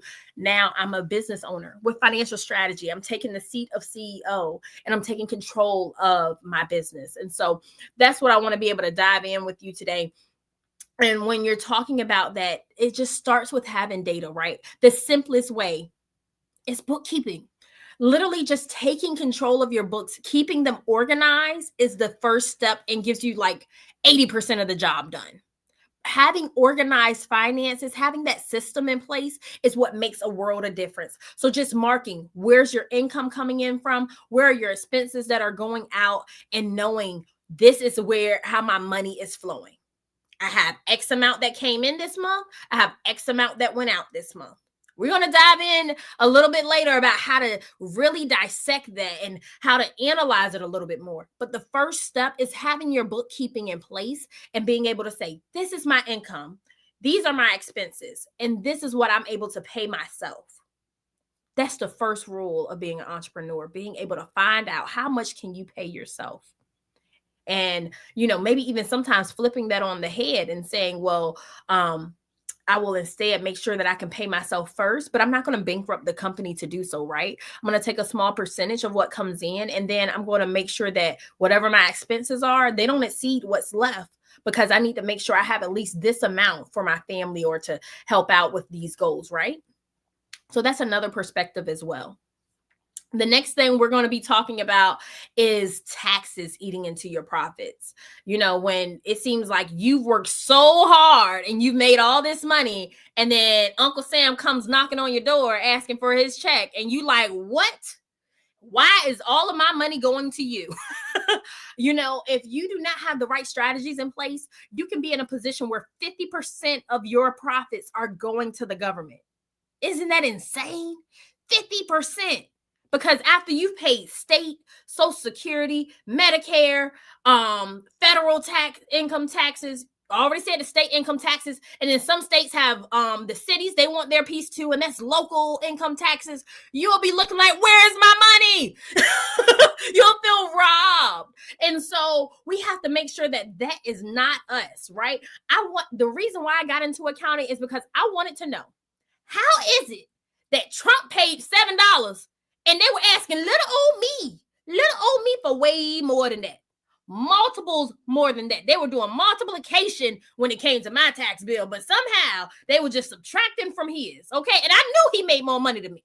I knew it. They said he was a billionaire. I'm like, hey, look, I'm just trying to be 100-aire or 1,000-aire, leave me alone over here. I was a single mom, and I'm like, how is he paying less in taxes than me? So I had to figure it out. I had to figure out, how is this possible? And so it's by putting those strategies in place. But some of these strategies are not for you until you've reached a certain income level. Okay, I need y'all to understand that, because sometimes people will tell you prematurely to put into place things that the wealthy are using, tools that the wealthy are using to mitigate taxes and reduce their expenses. But for you, it's just going to heighten your expenses way too soon and get you into a whole can of worms that you ain't ready for yet, right? So we're going to talk about that. We're going to talk about when to implement things such as an S corporation. When are you ready for that? Because it is a tool that the wealthy use, but if you use that tool, just like, I don't know, with David and Goliath, he was like, I cannot put on Saul's armor. It is too big for me, right? Okay, that S Corp is too big for you if you're not at a certain income level yet. So we're going to talk about that. What does that look like? Tax planning that maximizes deductions versus taxes eating up your profits. And there are certain tools that you can use while you're a very small business and while you're just a small business. Those small businesses making over $1 million, those small businesses making multiple hundreds of thousands of dollars. There's a different strategy depending on where you are in your process. And I want to make sure that you're aware of that today. So we're going to dive all the way into that as well. But I just want you to know that do not take on some of these tools if you're not ready for them yet. And make sure that you're consulting with the right people. Okay. So what do I mean by that? First, business formation. What kind of business format should I have? Or should I be an S Corp, a single member LLC? Should I be a sole proprietorship, a partnership, a C corporation? That is a conversation to have together with your lawyer and CPA. Okay, your lawyer is looking out for you to protect your assets, right? So they're going to have something that, things that they're looking at that the CPA does not care about. And your CPA is going to be looking at how to safeguard you from taxes. So I'm going to be looking at stuff that your lawyer doesn't care about, or they just don't know or understand. Just like I may not know or understand certain things that the lawyer understands, right? So this is why it's a partnership. You need a team. And so when it comes to the lawyer, they'll be able to tell you, okay, this is what's going to protect your business. Maybe they'll tell you a LLC is best for you right now. Maybe they'll tell you, you need to be inside of a corporation. Maybe you said that you want to have investors. When you start talking investors, you're talking corporation. Okay, but I need you to also have a plan to be very profitable, really, really profitable really soon. And there's some things that take time. I've worked with people that are doing things inside of the world of solar. So my solar companies, they may have something that's very innovative and that takes a lot of research and development, and they know that they're going to lose over $100,000 a year those first few startup years, just so that they can create their prototypes and be able to put those in place. So that looks different. That's a different conversation, and that's okay. They're planning for the loss because they're probably growing a multi-billion-dollar corporation. And so they have the investors to help them to be able to take on those losses in those first few years so that they can get to the mega profits that they will see in future years, as long as they have that structured strategically. right? So that's a different conversation versus someone that you're a car detailer and you just do a great job at it. You're amazing at it. But starting off, you can start being profitable from day one, whereas the solar company is losing hundreds of thousands of dollars for years. But you may, even though you're profitable from day one, that doesn't mean that you're building a multi-billion-dollar corporation. Maybe you will one day, but you probably don't need to start off as any kind of corporation or really need any outside investors. You may be able to start that off easily with a bucket, a sponge. Hey, we know how to hustle, right? So you don't need that much. You can maybe start this business for $50, maybe $150, and the $100 is going to the state corporation commission, right? So that's just the file and get your LLC or whatever the case may be. So there's different things where there's a different barrier of entry for your industry and what you're trying to accomplish. And so make sure you have that right structure. Talk to your CPA and your lawyer to make sure that you're structured properly. Then I need you to look at, okay, I have my lawyer in place that's helping me to know what my business formations will be. I have my system in place with my bookkeeping, and I've talked to a professional to know how to set that up properly and what accounting systems that I need that are necessary so that I can track my data, right? But the other thing is making sure that I'm also in a position so that taxes are not eating up my profits, not taking away from me so much, is to make sure that you are in the right structure also for tax purposes, because it's going to have different implications. So when I talk about the lawyer side, that's the legal side, like foreign investors, things like that, or outside investors. But when I'm talking about the accounting side, we're looking at, okay, well, do we want to limit self-employment tax? That's what a corporation can do for you. Do we want to have double taxation and deal with dividends? Because that's what a C Corp entails, and we may not be ready for that. Do we want to, or is it just necessary because of who's investing? Right? Because there's different, you can have certain investors in an S Corp, but you can have any kind of investor in a C Corp, but an S Corp is very specific because it's a very small corporation. It's not supposed to be really big like Walmart or anything. But when you're planning for this multi-billion-dollar business and you may have investors from all over the world instead of just in our country, then you're looking at S Corp or C Corp. So I understand, like, I'm talking a little high level, but I want everyone to gain something from this conversation. Whether you're just starting out in business or you've been in business for years, I want you to gain some knowledge and something that you never knew before, right? So I apologize if at any time I get too nerdy, because I love this stuff, but I just want to give you a quick breakdown. With the S Corp, you can have up to 100 investors. So if you get to 101 C Corp, you can have anyone that lives in the United States as an investor. So if you have an auntie in Greece that wants to invest in your company, C Corp, you can also look at with the S Corp. That's also saying that you want to limit your self-employment taxes, but you're not dealing with double taxation. It's a pass-through entity. But when you want a business to be completely its own entire separate entity, yes, it's its own entity when it's an LLC or when it's a partnership, or, it is its own entity. But I mean, a C Corp, they treat those things like living, breathing human beings sometimes, so you have to be able to say, like, when it really is standalone, no one's checking the credit of any of the Walton family to see how, if they're going to give Walmart a loan. No bank is. They don't care. They're not checking anybody that holds stock in Walmart's personal credit to be able to extend credit to Walmart.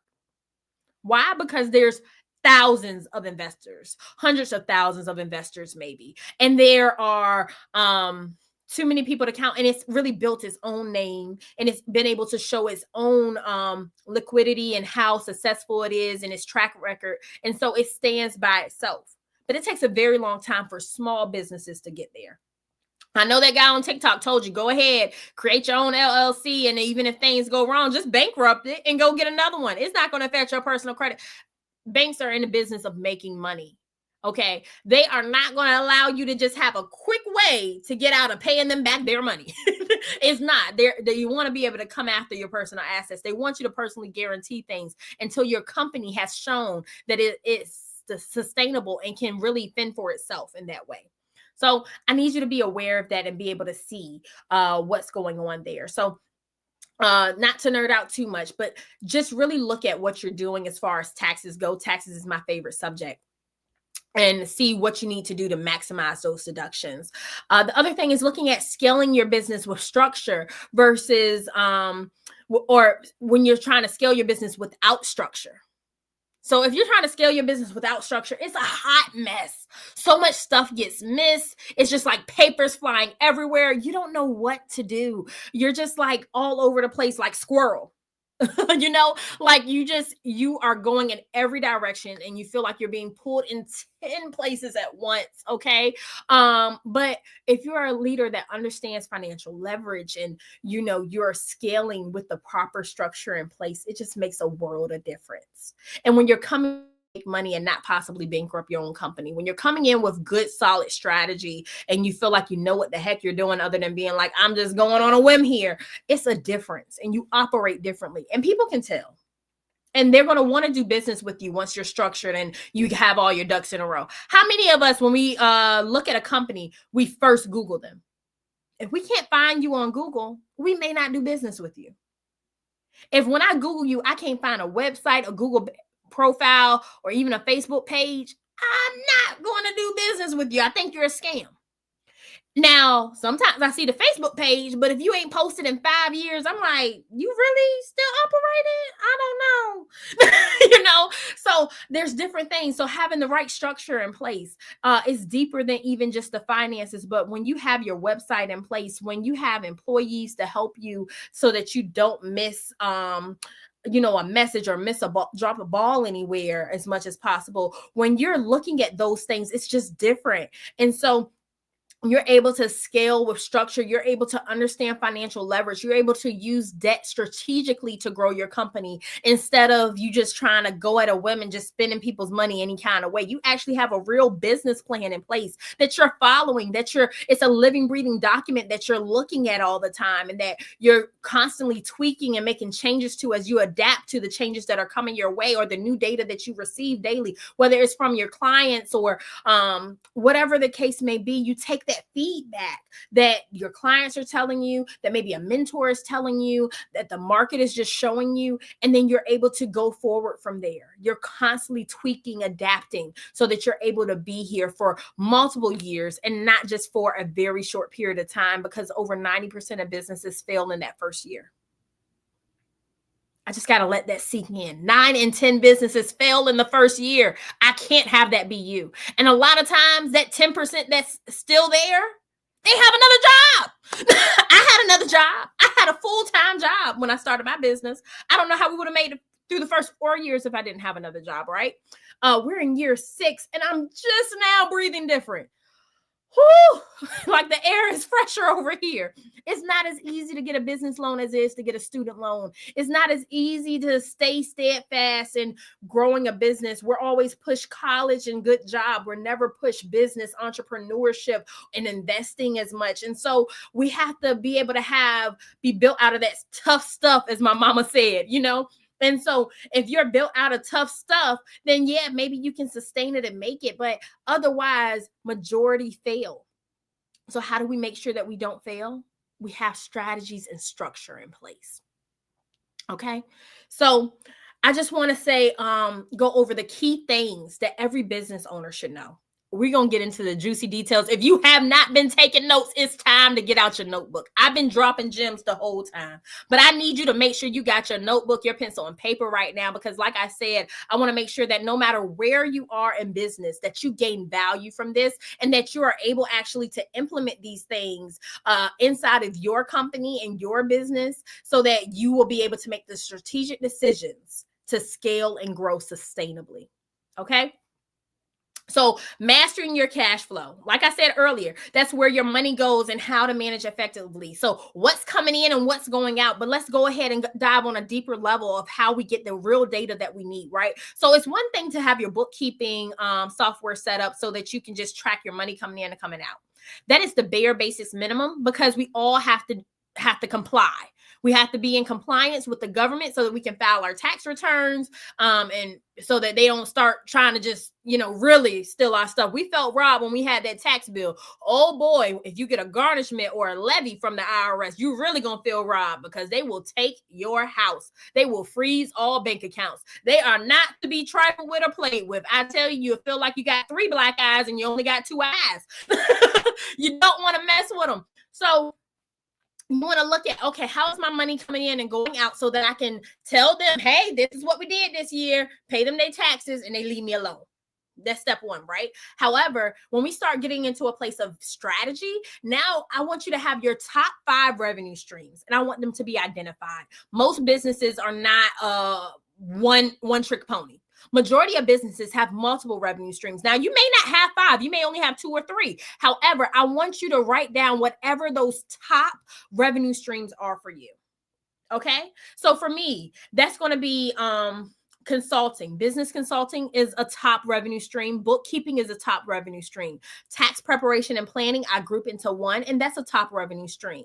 Okay. So, and that's just talking about the accounting side of my business. However, I have financial education in our courses. That's a top revenue stream. So those are just like the top 5 that I'll have, that I'll see on my profit and loss statement every single month. Or really, I can see it daily with my software. I'm able to check it on my phone. I look at my dashboard almost every day to see where are we going as a company. Are we on track to hit our monthly goals that we have in place? Those are the things that, I just like to keep my hand on the pulse of my business to know, like, are we on life support or are we breathing good? I don't know. I'm a mama. I go in and I check on my babies and I see, are you breathing? I just be putting my hand in front, like, you still breathing? Your chest going up and down?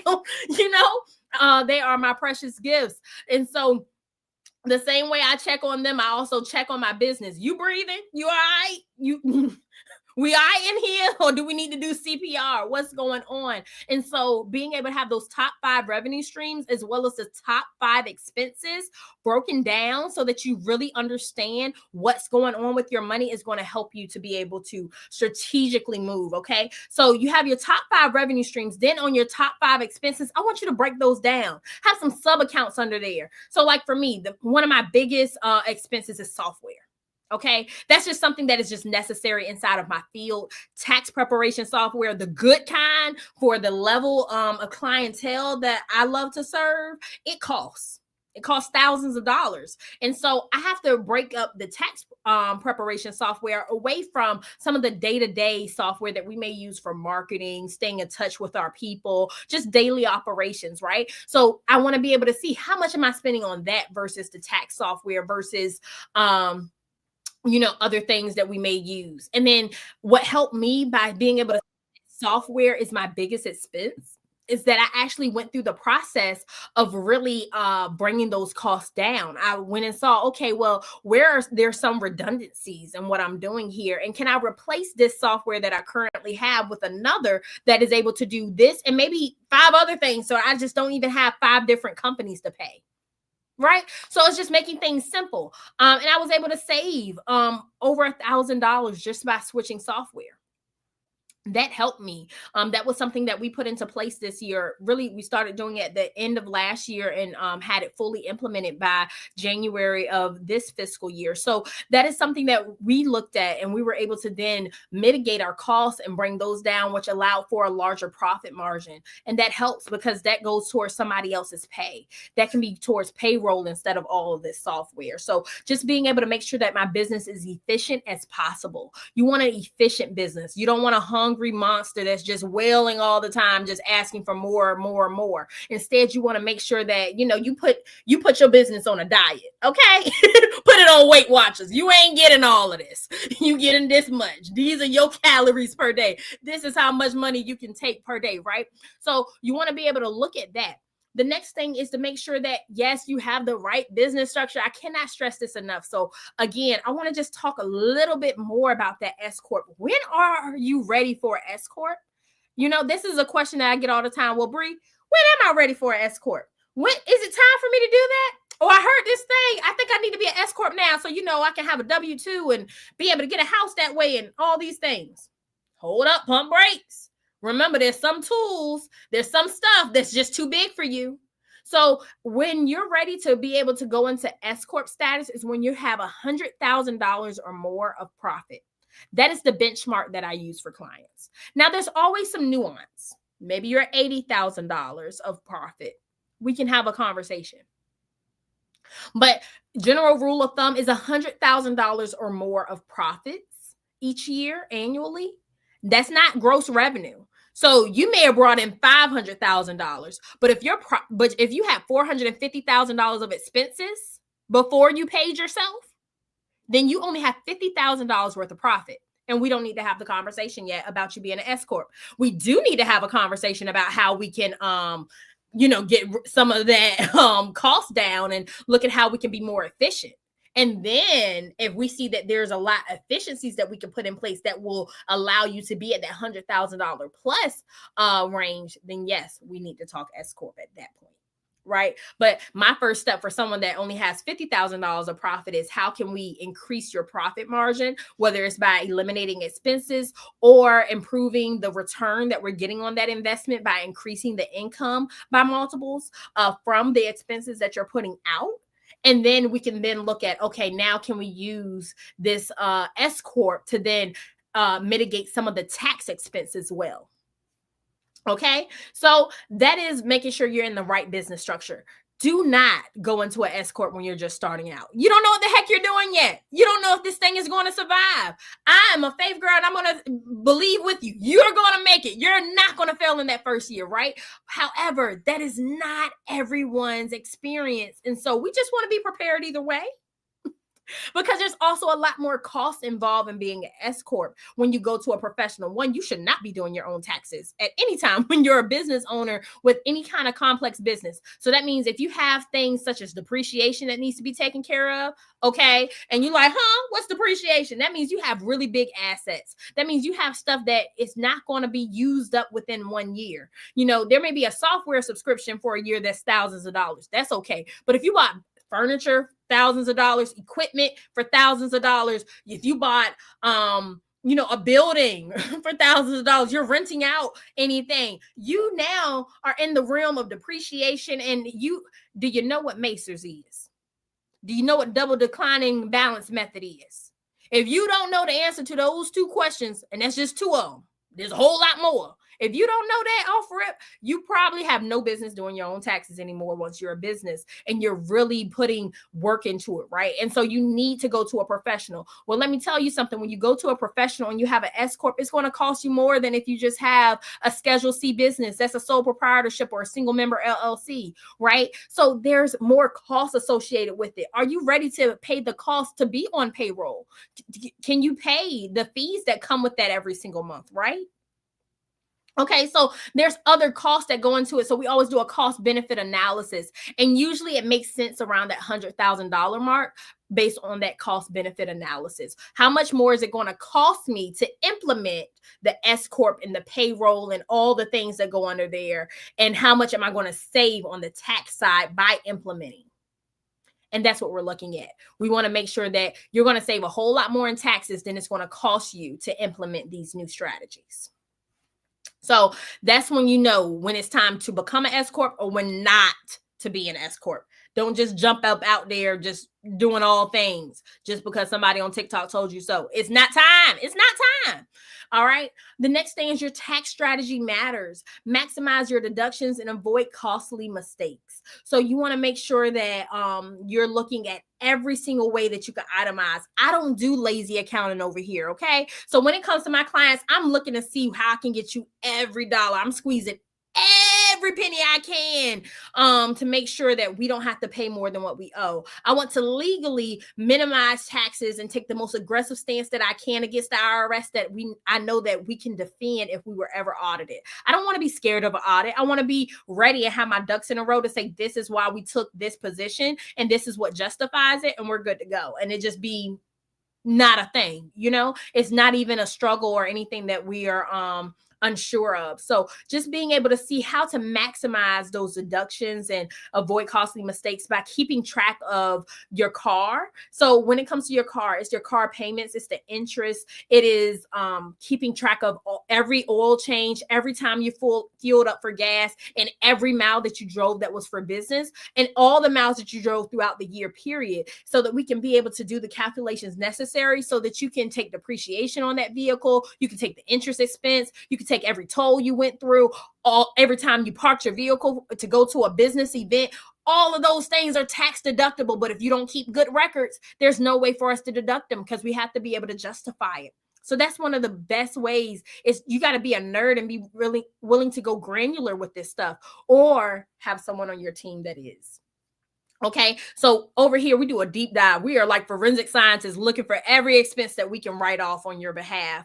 Also, when it comes to itemizing on your tax return, being able to look at all the medical bills you may have had, the health insurance premiums that you paid, charitable deductions, anything that you're giving away to a 501c3 charity or a church or religious organization that we can write off. Looking at the state taxes that you paid, the local taxes you paid, the property taxes you paid, the real estate taxes you paid, all those payments, right? We can deduct all of that. So keeping good records and tracking all of that stuff, you are now in a better position so that we can get thousands of dollars away from being taxable income, or we can find you which credits you may qualify for. So just being aware of your situation, having someone that's going to give you a comprehensive organizer that's going to take that deep dive. I know sometimes my clients get sick of me during the tax preparation process.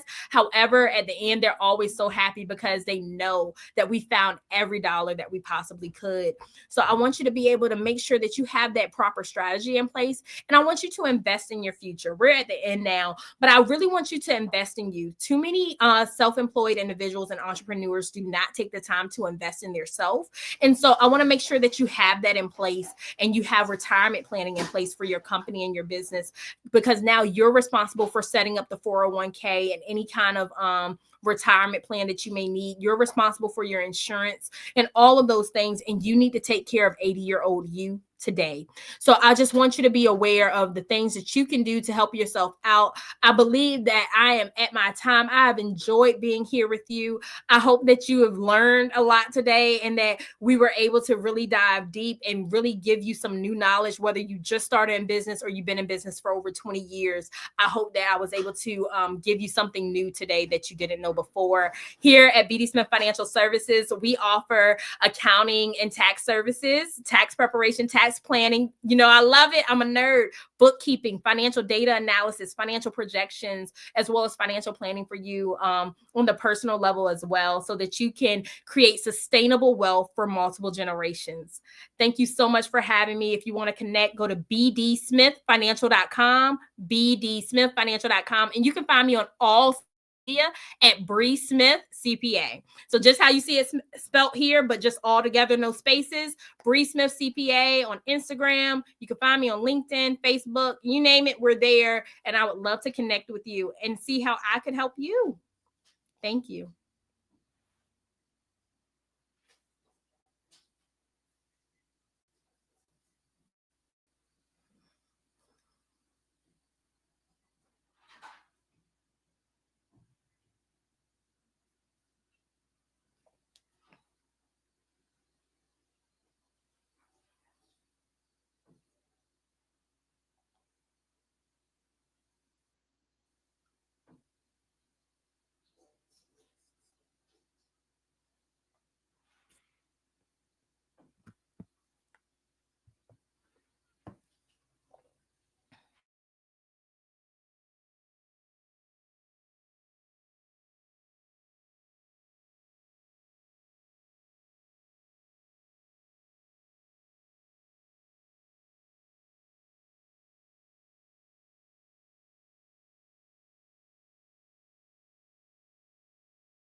Genius is coming, and I'll see you on the other side. The Black Business Expo mission is to raise funds for high school seniors going to college or K-12 entrepreneurs. This expo is a fundraiser for students. You may go to www.blackbusinessexpousa.com to donate to the scholarship fund. The Cash App is $BBXUSA. Once again, the Cash App is $BBXUSA. Our goal is to give laptops and up to $5,000 to 10 students. Students can register online at www.blackbusinessexpousa.com. Every dollar counts, so we want to remind you to donate to the scholarship fund. We want to thank our Black Business Expo USA sponsors. That's NC-100, Suede Soul, Carolina, Virginia Minority Supplier Development Council, Step Management, Margie McLean Foundation Incorporation, Genius is Coming, Executive Women's Success Institute, The Quality Coaching Company, Superwoman Business Services, Creative Force Studios, Lee Entertainment, Black Business Olympics, Artistic App Design, Banks Law Firm, Black Business Expo USA. Genius is coming, and I'll see you on the other side.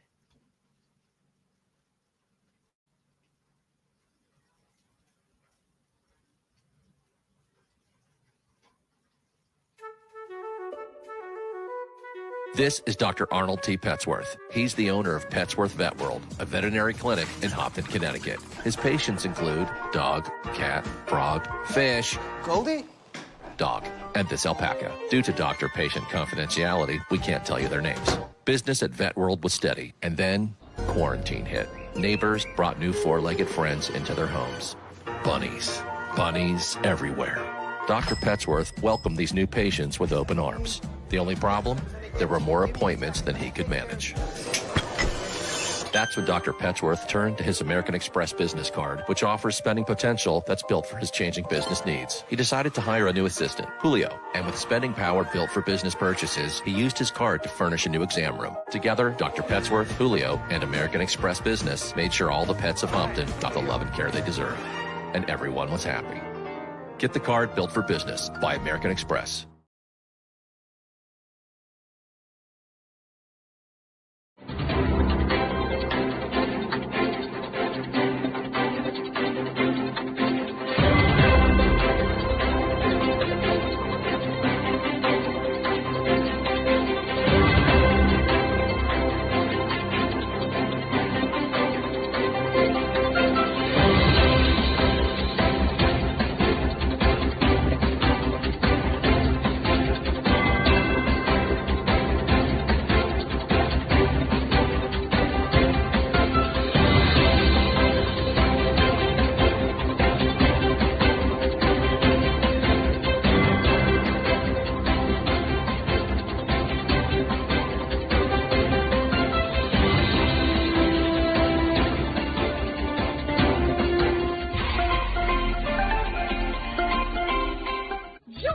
Dr. Eric Kelly III and a host of phenomenal speakers from all around the globe for this 7-day virtual event that you don't want to miss. The mission of the Black Business Expo is to raise scholarship money from kids all the way from high school, all the way from college. The Black Business Olympics is one of the largest Black business showcases in the world. It is an opportunity for businesses and companies to showcase their businesses globally. We are going to be giving away laptops up to $5,000 away to students. Again, I'm Olivia Appleberry, the founder of 2 Cents Finance and one of the speakers for the expo. I am so excited to see you there. For more info, go to www.blackbusinessexpousa.com or call 919-308-9090 and hope to see you there. I am Black Business. From the moment I wake until the time I sleep. Yes, I am Black business. I am Black business. Tell me, are you Black business? I am Black business. Do you support Black businesses? Listen, I support Black business because I am Black business. Black Business Expo, one of the largest business showcases in the history of Black business in the world. The world! Sign up today at www.blackbusinessexpousa.com or call 919-308-9090. I am Black business. I am Black business. From the moment I wake until the time I sleep, I am Black business. I am Black business. Are you Black business? I am Black business. Do you support Black businesses? I support Black business because I am Black business. Black Business Expo, one of the largest business showcases in the history of Black America in North Carolina. Join Dr. Eric Kelly III and a host of phenomenal speakers from all around the globe for this 7-day virtual event that you don't want to miss. The mission of the Black Business Expo is to raise scholarship money from kids all the way from high school, all the way from college. The Black Business Olympics is one of the largest Black business showcases in the world. It is an opportunity for businesses and companies to showcase their businesses globally. We are going to be giving away laptops up to $5,000 away to students. Again, I'm Olivia Appleberry, the founder of 2 Cents Finance and one of the speakers for the expo. I am so excited to see you there. For more info, go to www.blackbusinessexpousa.com or call 919-308-9090 and hope to see you there. I am Black business. From the moment I wake until the time I sleep. Yes, I am Black business. I am Black business. Tell me, are you Black business? I am Black business. Do you support Black businesses? Listen, I support Black business because I am Black business. Black Business Expo, one of the largest business showcases in the history of Black business in the world.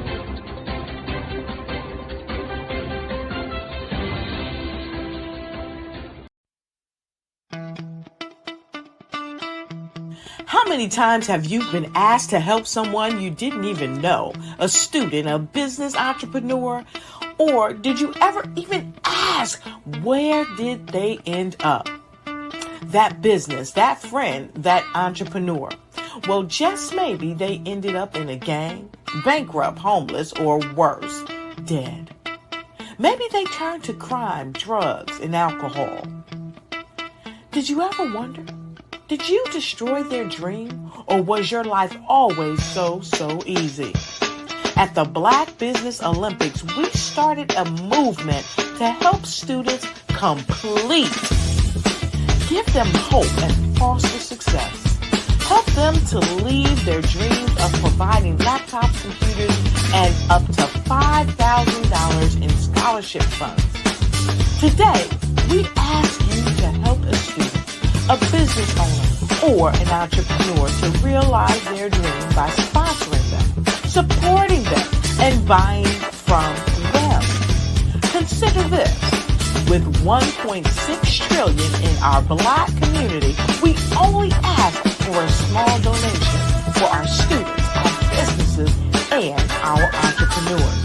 And you can change a life today. So I ask you, what are you going to do? Sit on the sidelines and watch our students in high school be losers, miss out on their dream from lack of resources? Or are you going to donate to the movement and change their future and yours as well? Give us a call today at 919-308-9090. Change their life by investing with action to the Black Business Olympic Fund. The Black Business Olympics, one of the largest business showcases of Black business in the history of the world.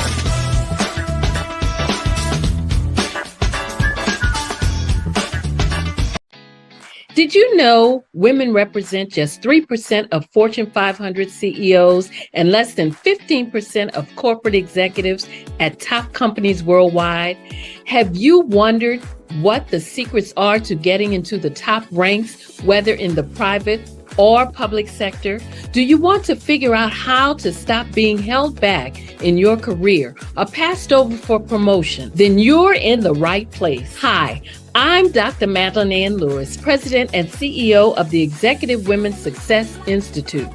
I have decades of experience in the military, the federal government, and corporate America, and my mission is to help women succeed and tap into their full potential. I want to reach 1 million plus women around the world to become the leaders they are meant to be. So if you want to move into a management or executive level position, or maybe you are a female veteran transitioning out of the military into business entrepreneurship, then reach out to the Executive Women's Success Institute at 301-693-3284. Let us get you on the fast track to success.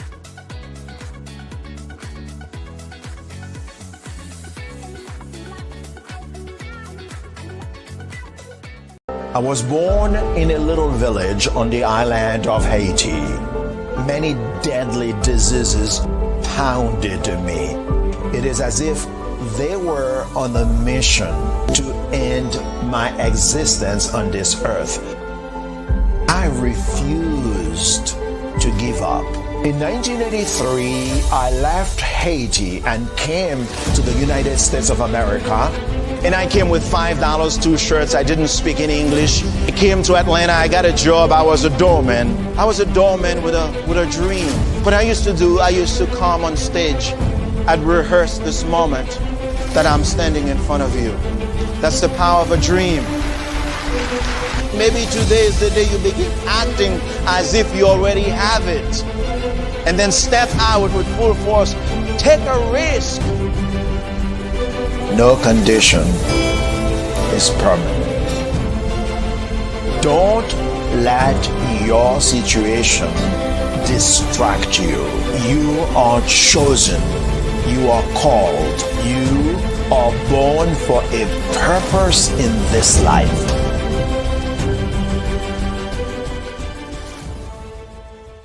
You are a Black-owned business and you're looking for new ways to expand your reach.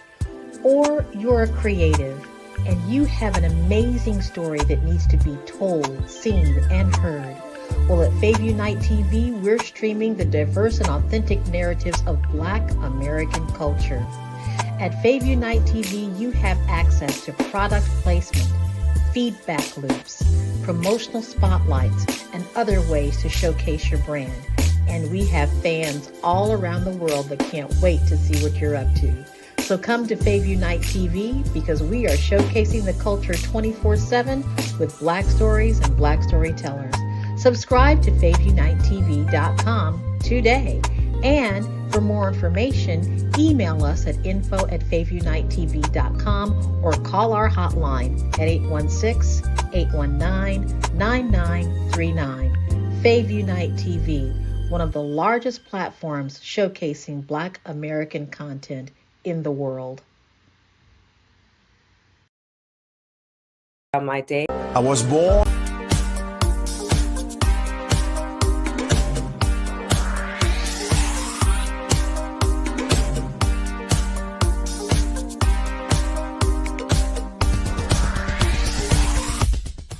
I grew up in Flint, Michigan during the 60s, and as a child, I can remember the civil rights movement. I remember our family huddling around our small black and white TV and we'd watch all of the things that were going on in Alabama and Mississippi.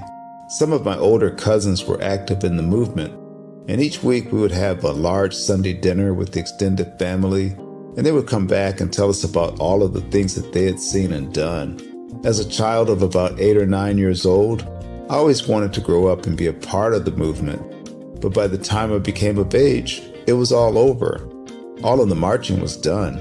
I always felt left out, that I didn't get a chance to participate in the civil rights movement. But little did I know that God had another plan for me as a computer instructor and database developer. But even then, it bothered me that I didn't see many people of color in my classes. That is when journalist Dr. John Ray introduced me to Dr. Joel Dudley Sr. and Dr. Eunice Dudley of Dudley Products, who had been mentored by the millionaire S.B. Fuller. Through Dr. Dudley, I was introduced to Dr. Lafayette Jones, past Vice President of Marketing for John H. Johnson of Johnson Publishing, and his wife, Sandra Miller Jones, who was the Vice President at Quaker Oats, and together they created SMSI, a national marketing firm. Dr. George C. Frazier of FrazierNet and the Power Networking Conference, Dr. Jackie Mayfield of ComproTax, founder of the largest Black-owned income tax service, and even billionaire Michael B. Roberts. They all believe that the way to close the wealth gap is through entrepreneurship, because we as a people had to overcome slavery, and secondly, obtain our civil rights to be able to eat in any restaurant or stay at any hotel that we wanted. But the third piece is economic equality.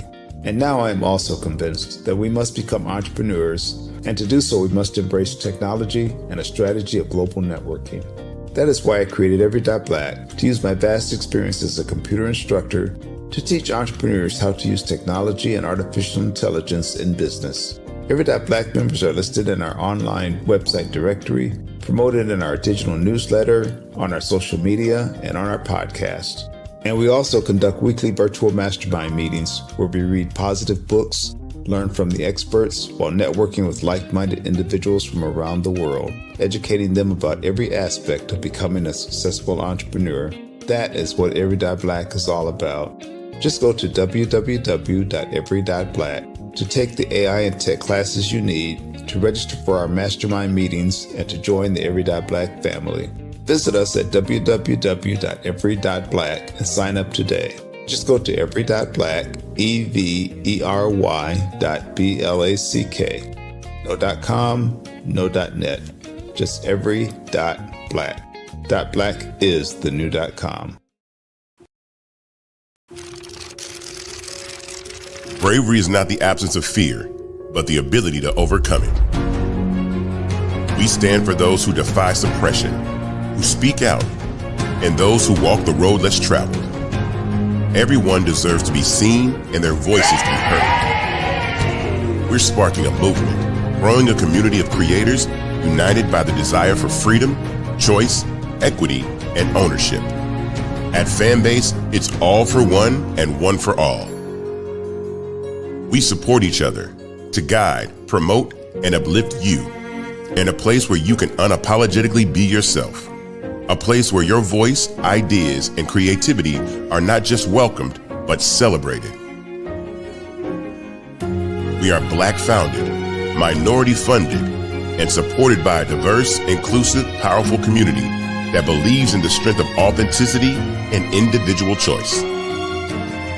Regardless of success or background, we welcome you, the marginalized, the underappreciated, the successful, the superstar. We're for all who seek a space to express themselves freely, where they are rewarded for being their authentic, true self. We transcend labels because only we have the right to define ourselves. We are built for the brave, the culture, the creators, and for the future where everyone has a power to shape their own destiny, where all are empowered, voices are amplified, and freedom is embraced. For the first time, you have a chance to own the platform you helped make popular. It's a revolution, a movement in how we connect, create, and share. Everyone is a creator, and everyone has a fan base. Here, you can be you without limits.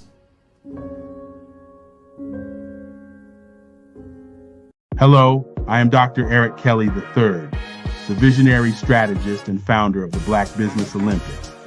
I invite you to showcase your Black-owned businesses on the Black Business Network global stage. The Black Business Olympics is a global Black Business Network platform that propels Black-owned businesses into the international spotlight.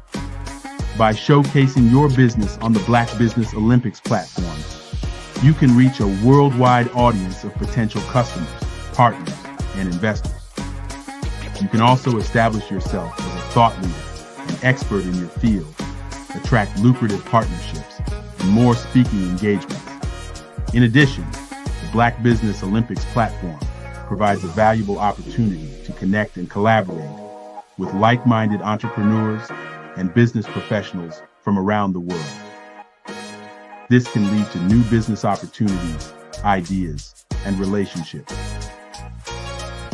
Finally, by sharing your story and expertise on the Black Business Olympics platform, you can inspire and empower others. This is a powerful way to make a positive impact on the world and leave a lasting legacy. If you are a Black-owned business owner, I encourage you to seize the opportunity to showcase your business on the Black Business Olympics platform. It is a once-in-a-lifetime opportunity to make an indelible mark on the world. Be one of the 1,000 visionary entrepreneurs who are changing students' lives, shaping industries, and leaving an unforgettable legacy for their families. Unleash your voice on our global stage and watch your business thrive. Black Business Olympics is one of the largest Black business showcases in the history of Black business in the world. Yes, the entire world. Just give me a call today at 919-308-9090. What if you could build your own city? A place where every child...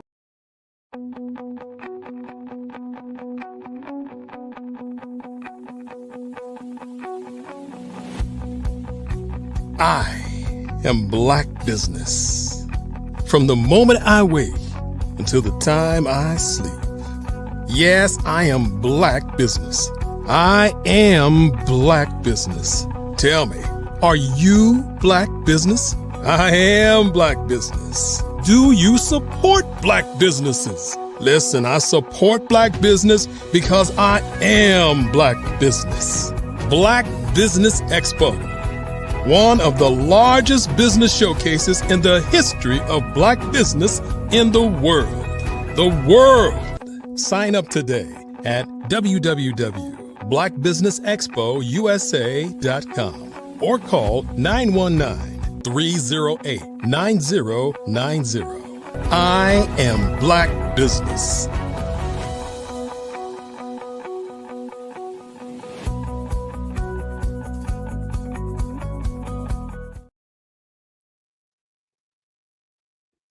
Good day, business owners, entrepreneurs, thought leaders, and corporations, and welcome to the Black Business Network. My name is Anita Lumpkin, and I'm your business moderator for this session of the Black Business Network. The Black Business Network is a 24-hour business network showcasing Black businesses, Black business owners, entrepreneurs, and thought leaders worldwide. We have speakers from North Carolina, London, Singapore, Africa, Japan, and cities all over the United States.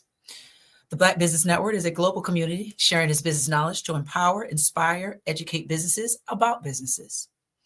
Today, I'd like you all to meet Sandra Ward. She is an international speaker, certified life and business coach, and a 20 times plus author. After 15 years in the salon industry, she has successfully transitioned into the digital space, building a thriving online business. Sandra has graced industries and stages across the beauty and women empowerment industries, earning the Trailblazer of the Year award in education. As the founder of Reposition Her Academy, she empowers women to own their stories, reclaim their power, and profit online with their skills and experiences. Her latest anthology features 17 powerful stories of resilience and triumph. I'd like to introduce Ms. Ward. Come on in, Ms. Ward. How are you doing today? I'm good. And you? Can you hear me? I'm doing wonderful. I'm so excited to have you here. Believe it or not, you're going to be speaking to an audience member today. Yes. So tell me just a little bit about yourself and how did you get into this space, that transition from being an owner, owning your knowledge, and then transitioning to teaching others how to take it and monetize? Well, good morning. Hello, everybody. Again, my name is Kendra Ward, and I help women to find value in their voice and build businesses online that align with their purpose. And how I got started in this, I'll go back from the beginning. I've been an entrepreneur and business owner my entire life. I started, making money at the age of 10, all the way up until in my early 20s when I purchased my first building and opened my salon. So I had my salon business for 15 years. And then I transitioned over to an online business, which was I was oblivious to. I knew nothing about online business. And this is when, Facebook and Periscope at that time, started creating live broadcasts. So I started with that in the beauty industry. I gained momentum and I gained the community, and my online business took off from there. But I'm sorry, go ahead. No, I'm going to engage with you. I'm listening. Yeah. So as time went on, I just basically taught hairstylists at the time, and I had a little mixture of teaching moms as well. But then when Reposition Her came, I just transferred and transitioned into just teaching, women as a whole that were struggling, that were stuck. Maybe they, went through a divorce, or maybe they've lost a business, or they're transitioning and they got stuck in the change, in the shift. And I basically had a passion for that, to teach them how to get out of that and use their skills and knowledge to make money from it, so they can support their families, they can support others, and they can operate in their purpose. I mean, that is a powerful story. Thank you. It's not only were you able to successfully maintain a business over, I'm going to say 20 years, you say 15, I'm going to say 20 plus years at this point, you were able to transition from tangible to digital. Yes. Which is a feat in itself, and during a time frame where the landscape of the digital world was constantly changing. As you mentioned, a lot of those apps are outdated now. They're non-existent. So to be able to utilize them in that time space, yes, apply it, grow, and then pivot, that is definitely showing foresight, and just that's amazing. Now, can you take us back to a time when you felt stuck in your life or business, and what was your Reposition Her moment that kind of changed everything for you? So back in 2021, going into 2022, I was married for 10 years, went through a separation and ended up getting a divorce. And that really did something to my creativity at the time. I was a mover and a shaker, a visionary, always, doing, writing books and having my coaching program sold out, and being the thought leader and the voice for others. But then it was my turn. And I got lost, and I, went into this state of confusion and not really knowing what I wanted to do and what I wanted to talk about. And that was unheard of with me, because I've always known my purpose and, what I was doing at the moment, and never really had a dull moment, honestly, in that area, until that transition happened in my life. And I was stuck for a couple of years, to be honest. And even though in my time of being stuck, I was still, operating my business, but it was operating from a space of, I want to say, survival mode and scarcity. And I'm like, I know I'm not the only one, going through this. And prior to that, I was already in that space, because I had a motto: rise, reposition, and rebuild. That was my brand name at the time. Rise. Slow down. Rise. Oh, I'm sorry. That was my brand name at the time: rise, reposition, and rebuild, which I still use, but it just turned into Reposition Her. So anyway, when I went through that process, I said, wait a minute. And I was asleep one night, and Reposition Her just popped in my mind so clear. And I took it and I ran with it. I created a business model around it. I created my programs around it. I wrote books around it, so basically that became my movement and my brand. It was just rise, reposition, rebuild on steroids. Okay. Okay. So I really just went wholeheartedly in it, and that's what I've been doing ever since. So that's been in effect for the past 2 years now. Okay. Yes. Okay. All right.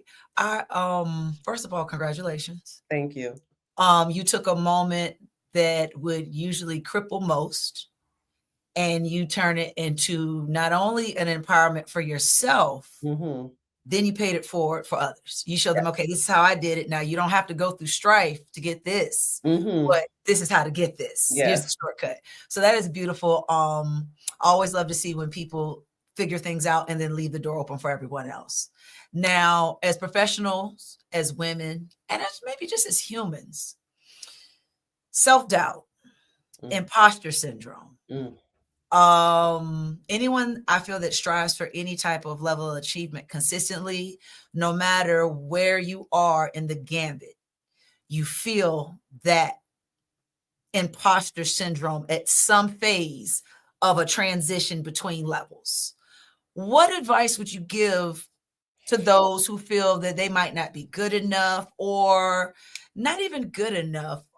Individuals like myself that I feel like I could be doing more, but my peers that I feel are doing more are telling me I'm doing the most. So how do we get out of that self-doubt? How do we get out of our heads? What do we do? So as soon as you said that, oh gosh, my brain, I just said it. So I want to say comparison. There we go. So as soon as you said that, comparison came in my mind. A lot of times and I want to just speak for women right now because that's the predominance of my audience. We as women, especially women business owners, moms, what we categorize ourselves with, we deal with comparison a lot. And I am a firm believer that comparison comes from a deeper place than just being in the moment or just seeing somebody else do something. And it's not that we are maybe jealous of someone else or maybe that we just don't want to see anybody else win, but it's a look at our own self and where we are and where we think we should be. In that moment, I would tell someone to have grace on you, like have grace on yourself. Don't beat yourself up so much because understand that you are where you're supposed to be at the moment. And a lot of times what we look at as failure and not having momentum and not moving forward in the rapid pace that we think we should, because we're in a society where things are moving fast. But in order for us to not look at that, we have to understand that those are just teachable moments, right? So those failures are teachable moments. It doesn't mean that we fail. It just simply means that, okay, maybe this is not working. Try this over here.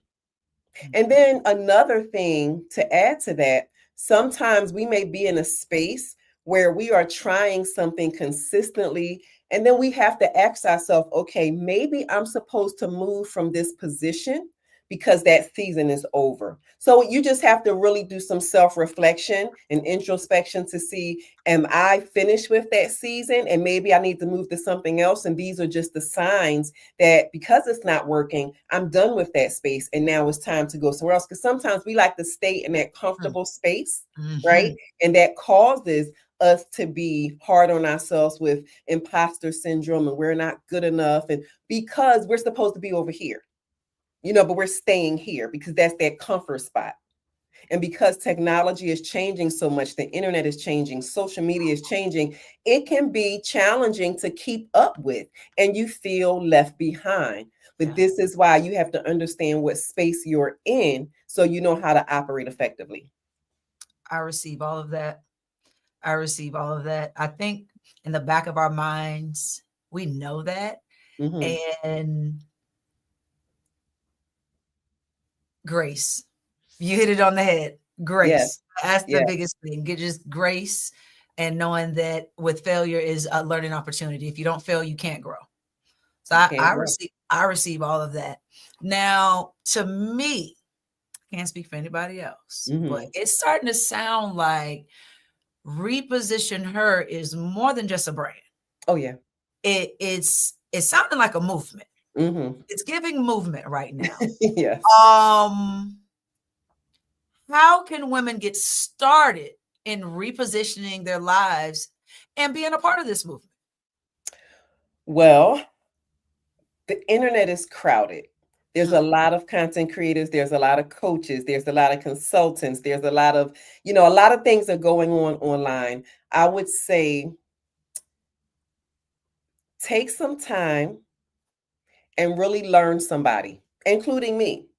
I may have what you need. I may say all the right words today, but I may not be for everybody.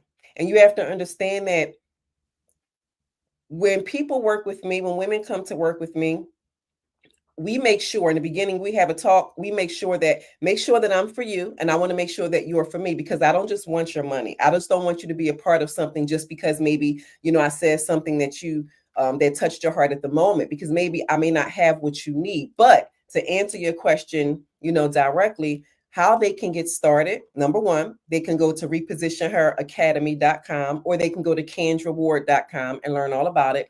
But number two, I'm sorry, I mean, slow down. I'll talk a little fast. Oh, no, you didn't slow down, but okay. I didn't get it. So I needed 2 to 3 times. What Got was that you. again? They can go to KendraWard.com. Okay. Okay. And they can go to repositionheracademy.com. Okay. Okay. And they can learn more about it. I have some freebies in there as well.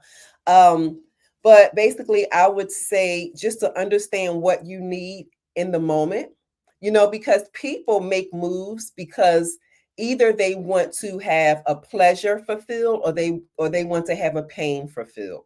And 9 times out of 10, 8 times out of 10, I would say most people work with someone or join a community because they're trying to get a void filled, which is a pain. Because, we're created to be a part and connected in community and all of those good things. So I would say make sure that once you research Reposition Her and Reposition Her Academy, that it feels the pain or maybe even the pleasure that you're looking to get filled. And we feel a lot. Like over the years, even when it wasn't Reposition Her, it's basically the same thing that I've been doing since I've been an online coach. But our community is amazing. I teach women how to write their books. And that's the predominance of my audience. I teach women how to write their stories and sell their books and leverage them into speaking opportunities, becoming coaches, creating their coaching programs, becoming consultants, opening. I don't really do brick and mortars too much, but I do have a few clients and students that do open their brick and mortars. But that one book turns into so many things. So, and also their digital product businesses, which is really hot right now. And I think everybody should have one. But it will change the trajectory of your current situation as well as your family. Okay. I wrote down the websites. Awesome. I'm going to take a look because personally, that was kind of where I was headed anyway, taking my expertise, turn it into being able to monetize it without me having to actually physically give my energy over and over again. And we're going to get into that. But before we do that, I'm going to step back just 1 second. Okay. We talked about failure, learning opportunity, but to fail means you tried. Yes. Okay. Yes. That means you took that step. So let's talk about the people, because we know failure holds back a lot of people, especially women. We have such a limiting ceiling just taught to us out of birth. Yes. How do you coach women through the fear to even take that step before you can even fail? And what would be your best advice to push them past that point to even learn that growing moment? I'm going to keep this very elementary. You just have to do it. And I know we're looking for something deep, but I'm just going to be honest with you. We all deal with fears. And I'm going to be very simplistic, whether we're fearful to show up online and support, and to grow our business, or show up online to even start a business because we don't like the way we look, or our teeth, or our hair, or, maybe we don't have eloquent speech. I'm going to say, learn how to love yourself, number one. Learn how, and it's a process because we're all there. There's still some parts of me that I'm learning how to love. Nobody, well, I can't speak for anybody, but for myself, I'm not there yet. But I have to just do it. And I have to be myself and authentic, regardless of how I speak, regardless if I, forget words in a mid-sentence, regardless of how I feel I look. We have to go through those insecurities. And it's so funny. I just did a live broadcast yesterday talking about this same thing. We literally just have to do it. We have to get through those insecurities. And if there's something within us that we don't like with the things that I just mentioned, do what you got to do first, jump off the ship first with a blindfold, and then make your money and fix those things later. But the longer we wait until we get it right, until we become perfect, or, time is going by, money is being left on the table, and nothing is happening. And then another year and 2 years go by, and you're like still asking the same question or still in that same spot. So I would keep it simple and say, jump now, figure out the rest while you're going. I agree, because two things usually happen. As you stall, somebody else does it. That steals your thunder. That's usually a big one. That's a big one. And I find a lot of the big researchers will tell you, get that product out there. Let your audience tell you what they want to see, how they want to change it. And then you go back to the drawing board. Yes. I agree with you wholeheartedly. I would like to say a majority of my success, my grandmother, I would say, is the quote queen. She would throw down a saying so fast that it stuck with you. And one that she blessed me with that I didn't know how powerful it was. And it's second nature to me. I was raised to believe if the answer is already no, all someone can say is yes. Oh, that's good. Yes. Yes. That is literally how I've been raised. So, I mean, if the worst fear is no, you already believe it. All they could say is yes. Go ahead. Go do it. All you can hear is what you want at this point. Yes. Because you already told yourself no. Yep. So if anything, that little pusher for me I can always hear my grandmother in the back of the head. Nita, if the answer is already no, all they can say is yes. I love that. It's like we just have to keep stuff simple. I think we overcomplicate stuff so much, and that's what keeps us stuck. And I've dealt with that, just being, sometimes we are overdoers, over accomplishers when somebody else zooms by us because they don't even know half of the stuff we know. They're just going off of drive and passion, and they'll figure it out. They'll figure it out along the way. But we're trying to like A plus 2 plus no, so. Now, speaking of, because you're hitting all the points today. The most important thing right now is we've got the expertise. We have the knowledge. There's an audience looking for us because everybody's trying to figure out how to create their own will right now. What would you say would be the biggest mindset right now in order to stop? Because right now we're trading our time for the money. And tap into this digital wealth that basically is being created and start building wealth on that. And what's that mind shift change look like? Personally, talk to me. That mindset shift, and repeat the last one because I want to make sure that I answer correctly.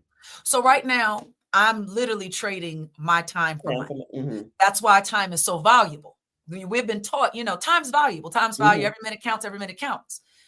You've sort of kind of unlocked a portal where now time really isn't money in that aspect because now that expertise is working for you around the clock. And now you're not putting that equity, that time into it, your physical presence into it. How do I shift my mind to slow down and stop giving myself trading my actual time for the money and getting to building the wealth the digital way by putting my expertise out there and building it in the digital platform? Because that to me is where the new freedom lies. I would say get still for a moment and hone in on what you know. Okay. You don't need to know everything in order to teach someone. So picture this, you have a scale, you have level A, B, C, D, E, F, and beyond. Most times people think they need to be at Z in order to teach. Well, if someone is at a level A that needs to learn from you, you simply could be at a level A plus or a B minus. If you know the grade system, you can be at a B. Let's just keep it simple. If they're an A, you can be at a B and teach them. You don't have to teach them everything. Remember, people need one solution solved at a time, because we don't want to confuse people. We don't want to overload people, right? So when people buy your products and services, which I'll get into a minute, whether it's digital, physical, they need a pain point solved right now. They don't need 5 solved. They need 1 solved. They need to know how to get out that situation. Once they get out of that situation, if they like what you have, or they know, like, and trust you, then they'll come back for more. But right now, focus on what you can solve. So that's number 1. Once you focus on what you can solve, think about who you can help. Who are you meant to help? Think about all of the people that have come to you in the past, even now, and see what they have in common. What are they asking you about? Are they asking you about relationship advice? Are they asking you how to cook that chicken or those vegetables or vegan, whatever you do? Are they asking you how to raise their child because they're having trouble? See, we take for granted what we know. We take for granted our expertise, and even our transferable skills we take for granted because we're so used to doing it. It's just second nature to us. We can do it with our eyes closed, and we give everything away. We're there for everybody else while we're being burnt out, when you can literally turn that into an online business and make money from it. I mean, if you go on the internet, you see so many people making money from things like, I would have never thought about that. And they are making big money because they took that and ran with it. And that may be the only thing that they know how to do. But see, they locked in. And I think another thing is, and this may be a little off topic, hopefully it's in line, but sometimes as a creative person, which I am myself, so I can relate to this, sometimes as a creative person, we know how to do so much. So it's hard for us to lock into one thing, because we lock into one thing, and then it's like idea. And it's like, wait a minute, brain, slow down. I'm gonna do this. We were not born to multitask. We just weren't. I know we have, serial entrepreneurs, which is great. And I'm sure they started with the one thing and they just added. But naturally, you build momentum when you focus on that thing that you know how to do, that one person, which we call an avatar, that you know how to help. And then we think about the product or the service we want to offer that will help them initially. And I always say, start small.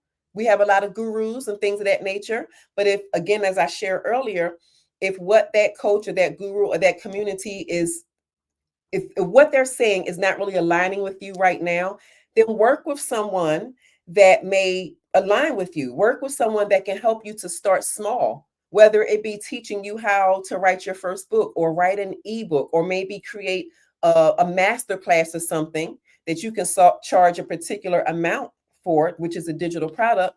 And you can get started that way, do that for a good 6 months. And then you can add on. Maybe you want maybe you can build a larger, course, or you can create a coaching program or mentorship.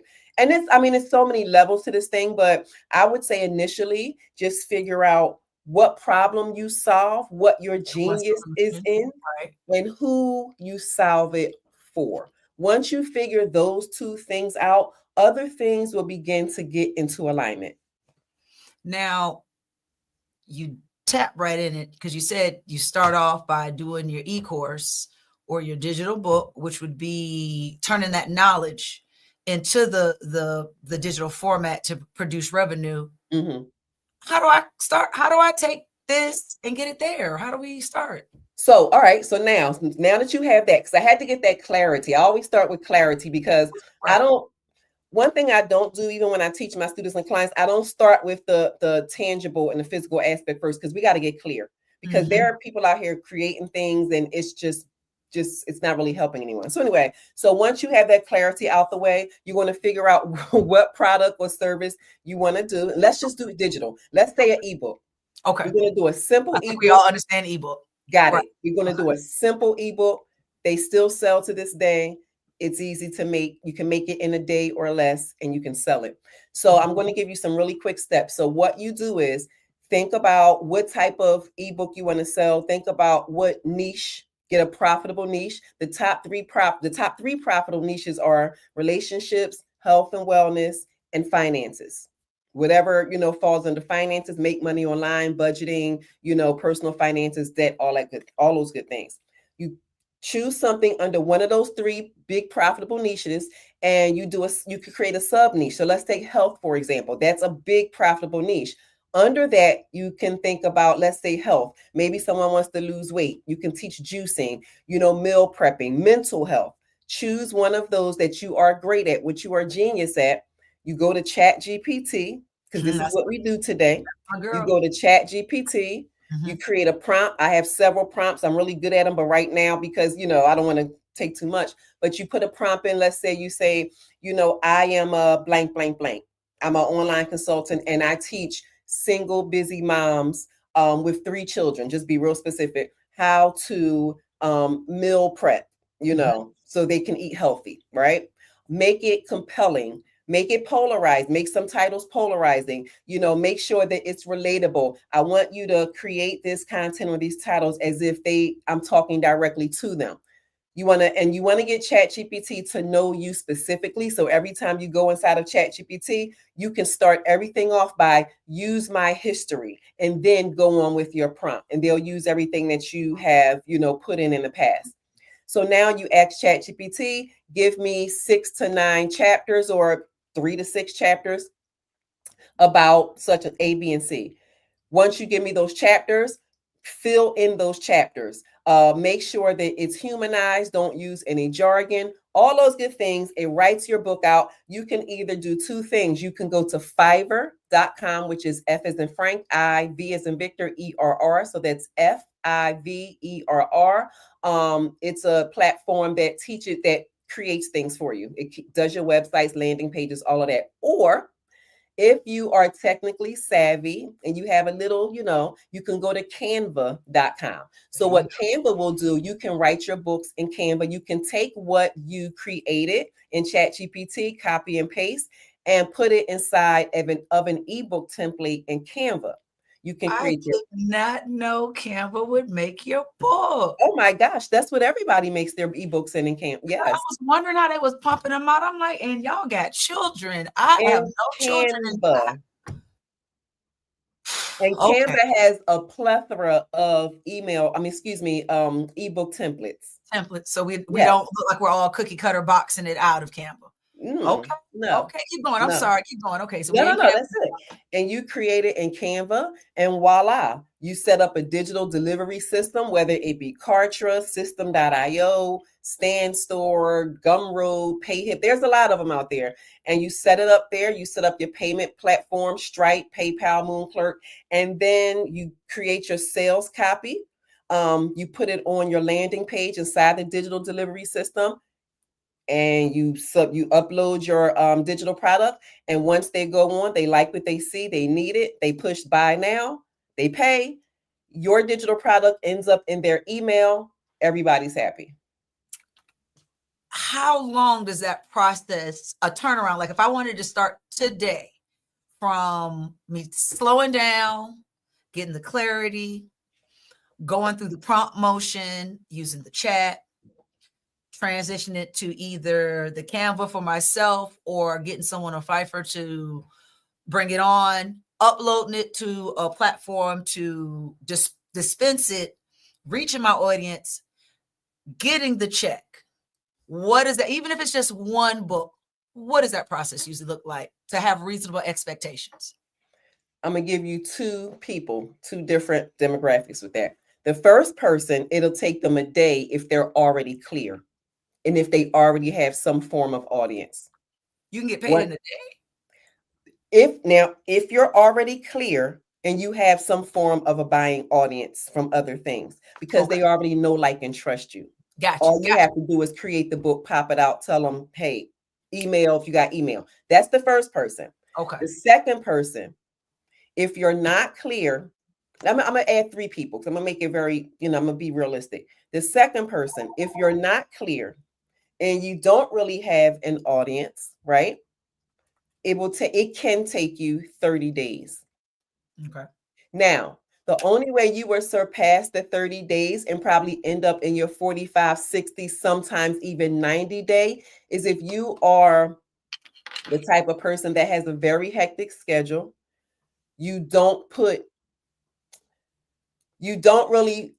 let me rephrase that. You really don't have the adequate amount of time even though we do make time for what we want to make, but that's another topic. But you don't really have the adequate amount of time to really put in it. I would say you would stretch past the 30 days, but let's stick to the 30-day person. Okay. You can make this and make your first to plus sales in 30 days if you every day you put some effort in it. Every day you're on social media, doing research on your competitors, healthy competitor research. Not that you're in competition, but healthy competitor research. You're working on your clarity, which is once you get clear, everything else will flow so fast because you'll already know how to talk to ChatGPT. You'll already know what to do. But it'll take about 30 days from getting clarity to making your first sale. Okay. And that's realistic. Now, if that ain't motivational, I already put myself in the 90-day bucket. But I said, okay, well, that means I need to have a product by the end of the summer. And to me, realistic expectations are what they are. They are. Thank you for creating that third bucket, because saying 30 days for me, I probably would have been at day 15 and been like, this ain't gonna work. And I say that because I've worked with so many people, and I have some that come in like, all right, Kendra, I know that already. Just give me this. That's the person that's already clear. They just need a product. The second person is, I don't know A from Z. Tell me, and I give them the steps. They do it. I just had a client. She hired me about 28 days ago. She didn't know anything about an ebook, nothing. She's already sold almost 100 copies, and it's only been almost 30 days. That's the exceptional 30-day person. The 90-day person, again, is the person that maybe have 1 or 2 jobs. They may have, maybe they just have a lot of children. They just may not have the time, or maybe, and this is no shade against anyone because I have adult dyslexia, but maybe they just don't comprehend as fast enough and they need more time to really work on that clarity. And what is this again? So I've worked with them all. That's why I did the 3 buckets. Okay. And that is what we love about it. Now we're almost close on time. Yes. If you had to leave our listeners with one powerful truth about stepping into their purpose and creating wealth, more importantly, taking that leap and investing in themselves to take the time, to create the time, what would that be? That one powerful thing, I really would say, believe in who you are. That is so important. And I know that I had to, I know what I went through, definitely, because sometimes, we go through things because we have to learn lessons in order to help somebody else. So when I went through that process I shared with the divorce and everything, that really just taught me, even in my low spaces, to believe in who you are. I spoke on many stages in front of hundreds and thousands of people. I spoke in many classrooms, too many to count. I've helped hundreds of women write their books. I've written over 20 books. I've traveled. I've been on plethora of podcasts, all that good stuff. But I never knew that I would hit a spot in my life where I just didn't believe in who I was. I was like, who is she? I literally had to go back and watch old videos and old lives of myself when I had passion and power. Because I'm like, where's that girl? Where's that girl? Where is she again? Where's literally? Yeah.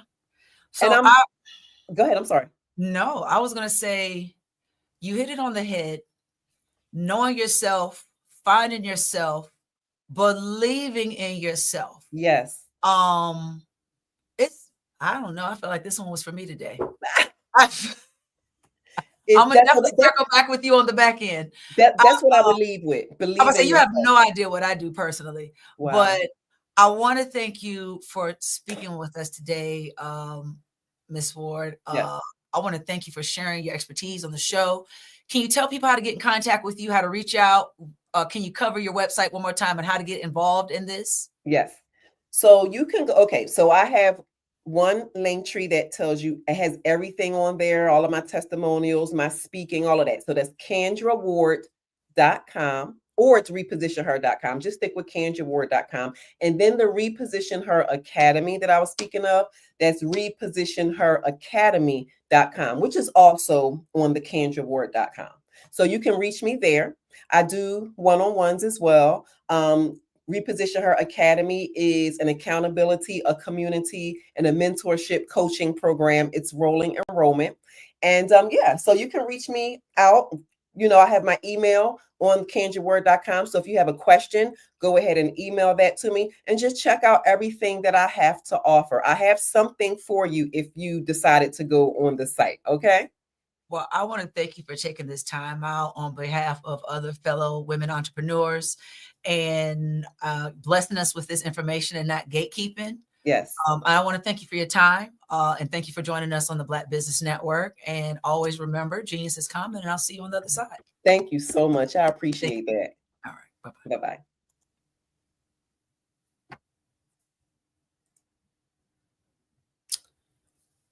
I want to thank you for joining us. The Black Business Expo's mission is to raise funds for high school seniors going to college and K-12 entrepreneurs. This expo is a fundraiser for students. You may go to www.blackbusinessexpousa.com to donate to the scholarship fund, or you can use the Cash App that's on the screen below. That's $ B as in boy, B as in boy, X as in X-ray, U as in United, A as in States, A as in America. Our goal is to give laptops and up to $5,000 to 10 students. Students can register online at www.blackbusinessexpo.com. Every dollar counts.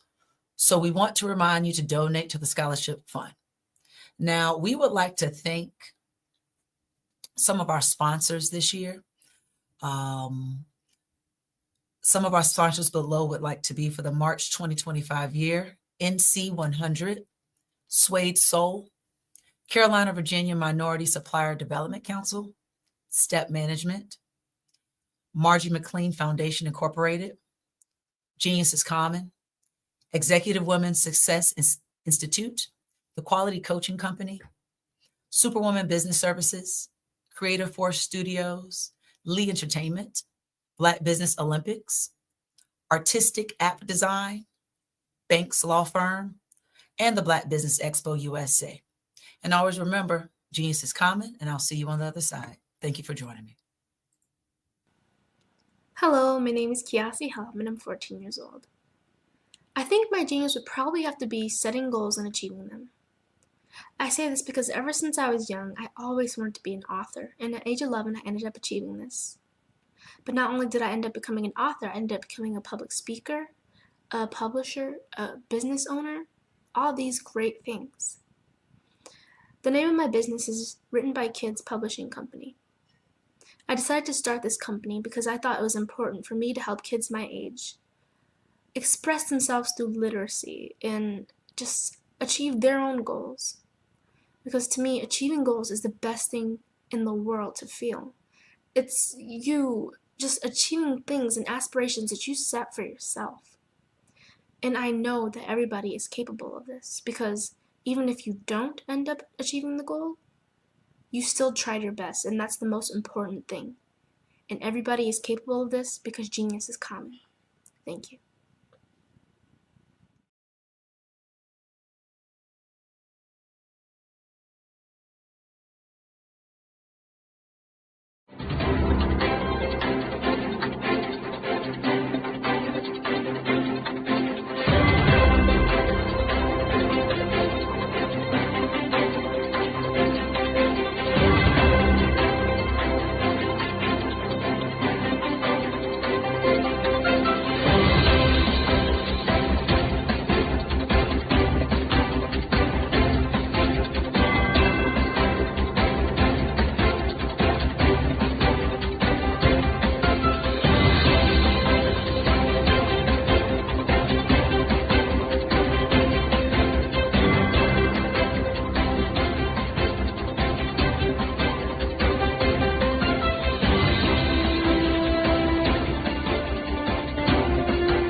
Dr. Eric Kelly III and a host of phenomenal speakers from all around the globe for this 7-day virtual event that you don't want to miss.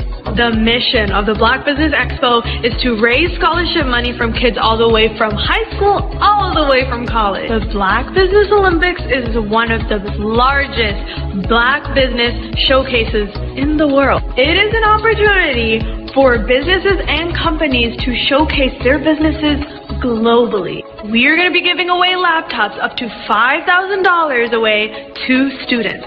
Again, I'm Olivia Appleberry, the founder of 2 Cents Finance and one of the speakers for the expo. I am so excited to see you there. For more info, go to www.blackbusinessexpousa.com or call 919-308-9090 and hope to see you there. I am Black Business. From the moment I wake until the time I sleep. Yes, I am Black Business. I am Black Business. Tell me, are you Black Business? I am Black Business. Do you support Black businesses? Listen, I support Black business because I am Black Business. Black Business Expo, one of the largest business showcases in the history of Black business in the world. The world! Sign up today at www.blackbusinessexpousa.com or call 919-308-9090. I am Black Business. I am Black Business. From the moment I wake until the time I sleep, I am Black Business. I am Black Business. Are you Black Business? I am Black Business. Do you support Black businesses? I support Black business because I am Black Business. Black Business Expo, one of the largest business showcases in the history of Black America in North Carolina. Join Dr. Eric Kelly III and a host of phenomenal speakers from all around the globe for this 7-day virtual event that you don't want to miss. The mission of the Black Business Expo is to raise scholarship money from kids all the way from high school, all the way from college. The Black Business Olympics is one of the largest Black business showcases in the world. It is an opportunity for businesses and companies to showcase their businesses globally. We are going to be giving away laptops up to $5,000 away to students. Again, I'm Olivia Appleberry, the founder of 2 Cents Finance and one of the speakers for the expo. I am so excited to see you there. For more info, go to www.blackbusinessexpousa.com or call 919-308-9090 and hope to see you there. I am Black Business. From the moment I wake until the time I sleep. Yes, I am Black Business. I am Black Business. Tell me, are you Black Business? I am Black Business. Do you support Black businesses? Listen, I support Black business because I am Black Business. Black Business Expo, one of the largest business showcases in the history of Black business in the world.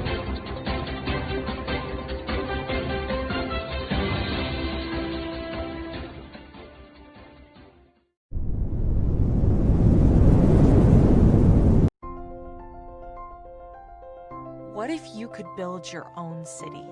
A place where every child can find nurturing people to help them achieve their full potential. A place where every adult can access job training support, where health education is abundant, where social justice ruled the land. A place without limitations. Welcome. You have arrived at STEM City USA. It is what every city should be. A safe and trusted community where you find people and resources to help you become everything you are and beyond. STEM City is unlike anything you have ever experienced. It is a digital twin of the world around you, only better. STEM City is about energy and soul renewal. It is more than a digital world. You can almost feel the power of live cultural events, music, and theater. STEM City promises a better future for children with caring mentors and hands-on activities with dedicated tutors to support our youth. STEM City is your passport to a healthy lifestyle with weekly events addressing our community's many issues. STEM City is your financial well-being with helpful information on wealth management, career advancement, job training, and so much more. STEM City is the community you deserve. It is the city where your dreams can come true. STEM City USA, a place in the sky that is accessible to all who reach for the stars.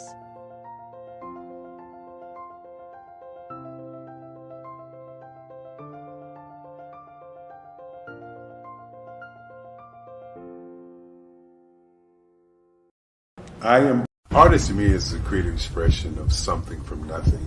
You know, it explodes onto the canvas, or it explodes on in my work. One of the things that I try to do more than anything is I try to just give the lines and the movements and emotions and expressions into to what I do. Art really means to me a chance to express how I feel deep down inside. Most of my art begins as a thought that I might have, you know, whether it's sports, whether it's history, whether it's a woman or a man. It pretty much starts as an idea of thought before I get into the actual image of what I'm going to draw. I do a lot of historical pieces. I was a history minor in college, and I love to do history pieces. And a lot of times I'm thinking about history, and then I try to make that history impact you as you look at it. That's one of the reasons I do pictures so large. People ask me, why do I do pictures so big? And I tell them, I want the piece to impact them as they're looking at it. To kind of dominate them, dominate their space.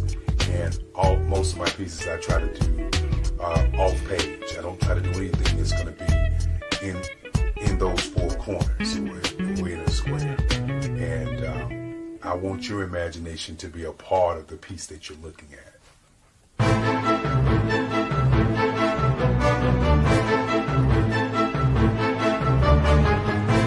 I was born in a little village on the island of Haiti. Many deadly diseases pounded me. It is as if they were on a mission to end my existence on this earth. I refused to give up. In 1983, I left Haiti and came to the United States of America. And I came with $5, 2 shirts. I didn't speak in English. I came to Atlanta. I got a job. I was a doorman. I was a doorman with a dream. What I used to come on stage. I'd rehearse this moment that I'm standing in front of you.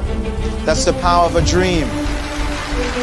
Maybe today is the day you begin acting as if you already have it.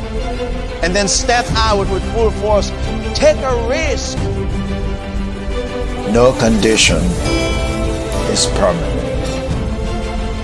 Don't let your situation distract you. You are chosen. You are called. You are born for a purpose in this life.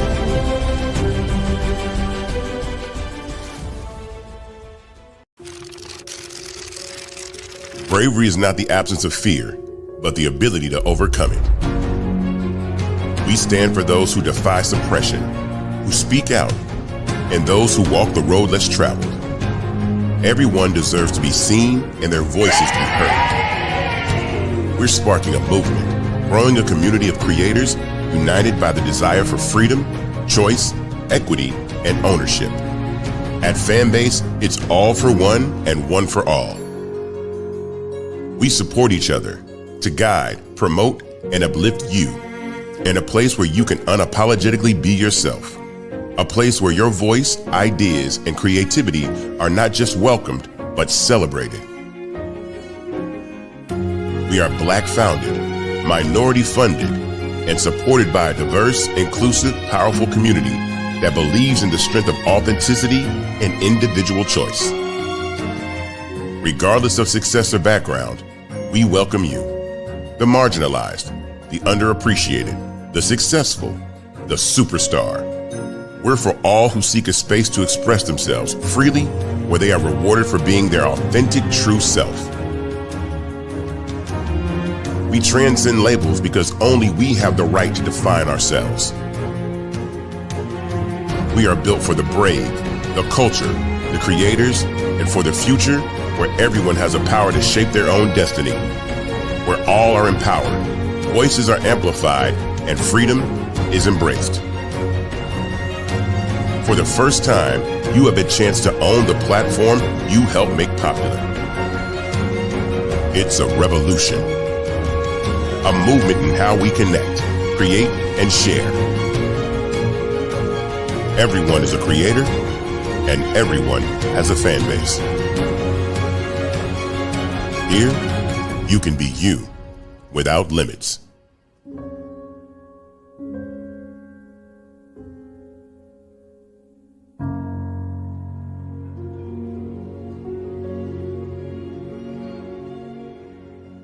Sometimes you got to hear the news from the Black perspective, and more specifically, Black publishers. And that's exactly why you have to download the HeyTie app, the largest mobile app delivering breaking news, videos, and podcasts from 200 of your favorite Black publishers. Yes, 200 Black publishers delivering news as it happens, literally all in one app. Go to HAYTI.com or download the app in the Google Play Store or Apple App Store. It's completely free, along with information that you can trust, so go check them out.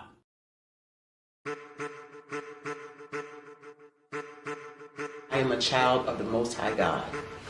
He has gifted me in ways that I could not even imagine and didn't know.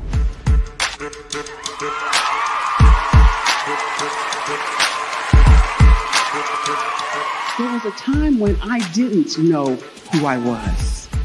I listened to other people tell me who I should be, what I should do. I listened to people telling me that I should be a boutique owner, that I should be a construction manager, that I should be a laborer. Have you ever felt like you should do something else, be something else, go somewhere else, be wherever you wanted to be, and you felt like you were in a box? Anybody in the room? And you couldn't get out? Anybody in the room? And you kept trying to go and you couldn't get out? Anybody in the room? But let me tell you, you need to rock the box. Rock the box.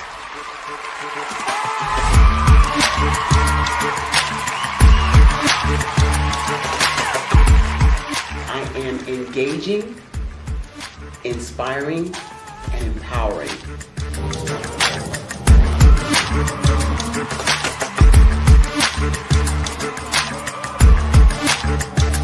I would give you everything I know. Just by touching you, if I could, by osmosis, give you every single thing I've learned, I've gone through, I know I would. We know that's not possible, but as it is possible, I love to share information with people. Some of you out there, people have told you that you can't be, you can't have, you can't do. But I will tell you, like Kingston said, you can, you must, and you will. If it's to be, it's gonna be me. You gotta say it. If it's to be, it's gonna be. If it's to be, it's gonna be. If it's to be, it's gonna be.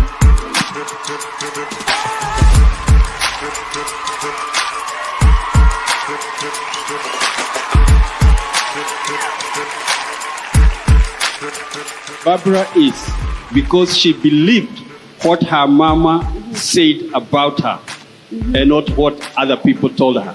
Every day you wake up, when you're in a situation, it's your choice whether it's an advantage or the disadvantage. She gained her confidence and her life, and now she is a testimony.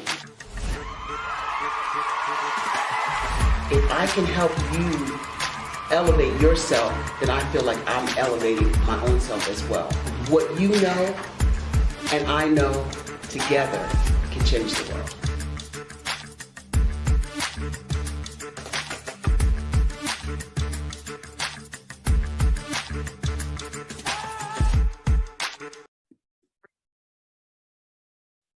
Hello, I'm Dr. Madeline Ann Lewis, President and CEO of the Executive Women's Success Institute.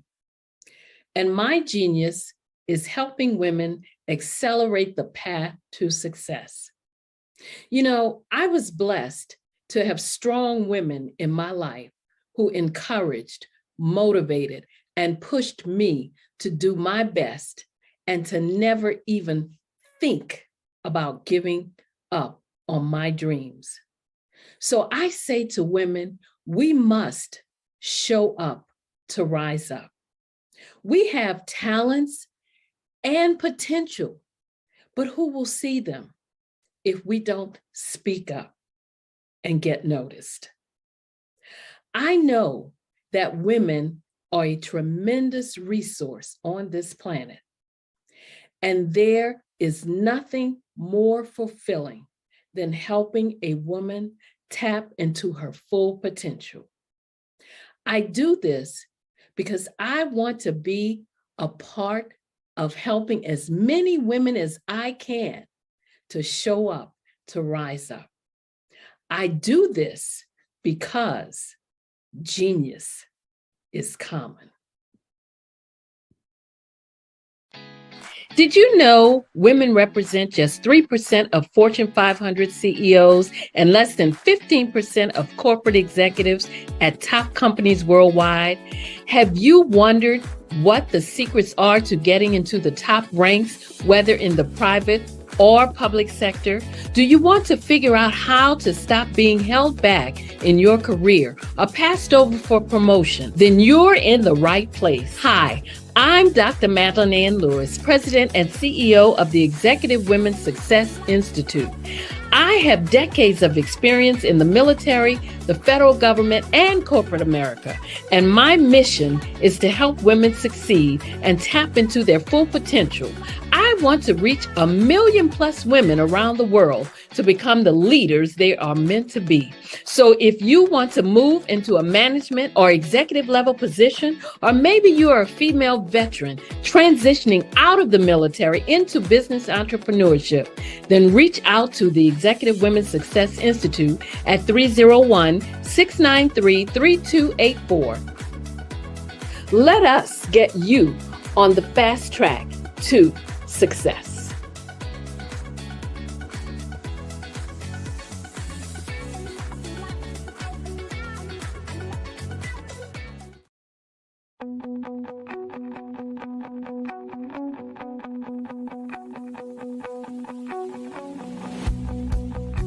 I am Black Business. From the moment I wake until the time I sleep. Yes, I am Black Business. I am Black Business. Tell me, are you Black Business? I am Black Business. Do you support Black businesses? Listen, I support Black business because I am Black Business. Black Business Expo, one of the largest business showcases in the history of Black business in the world. The world. Sign up today at www.blackbusinessexpousa.com or call 919-308-9090. I am Black Business.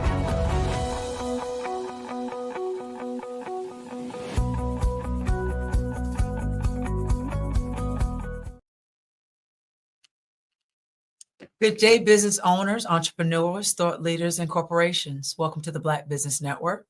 My name is Anita Lumpkin, and I'm your business moderator for this session on the Black Business Network. The Black Business Network is a 24-hour business network showcasing Black businesses, business owners, and entrepreneurs and thought leaders worldwide. We have speakers from North Carolina, London, Singapore, Africa, Japan, and cities all over the United States.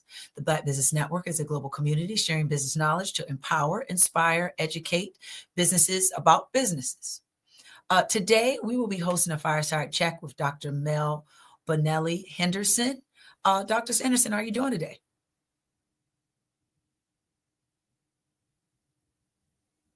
Anita. Hey, gorgeous. How are you doing today? I'm doing really well. Thank you for having me.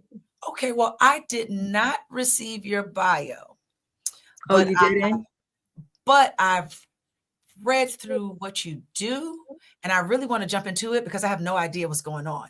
But can you give me a brief rundown about who you are, what you do, and how we got to this point? Excellent. Excellent. Absolutely will do.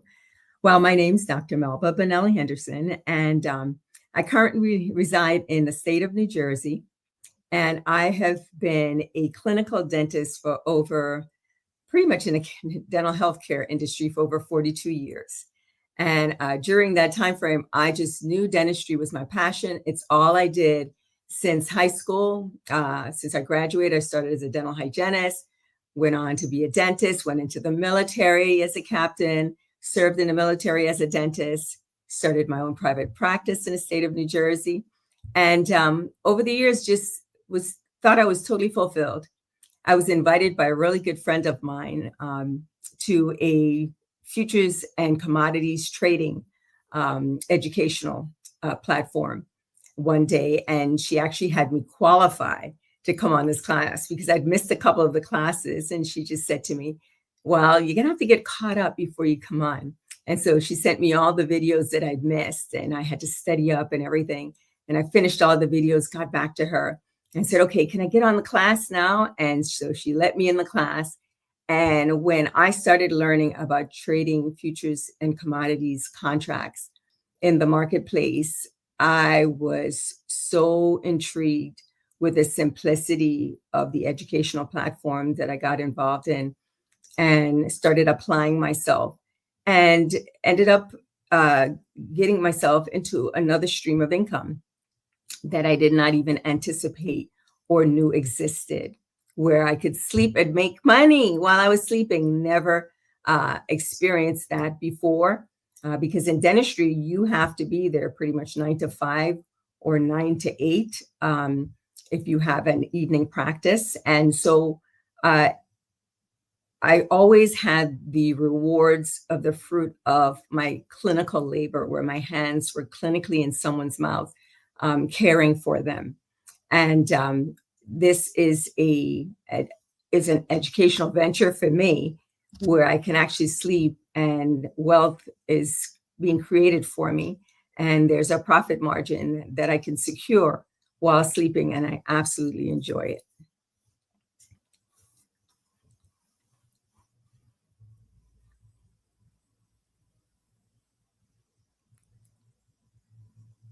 If you ask me, being a dentist was it. So to see somebody walk through it and see it all the way through, that's pretty cool.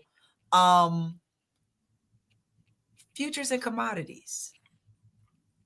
What is that? Is it tangible? Is it what? Is it a concept? Is it an NFT? What are we talking about here? No, it's tangible. Most people don't realize everything that we use daily. The clothing that we're wearing right now, if it has some form of cotton in it, that's considered a commodity, and that's traded in the open market. Okay. Okay. The toast we may have had for breakfast has wheat in it. That's traded on the open market. The silver that our coins are made out of, that's traded on the open market. Same thing with gold.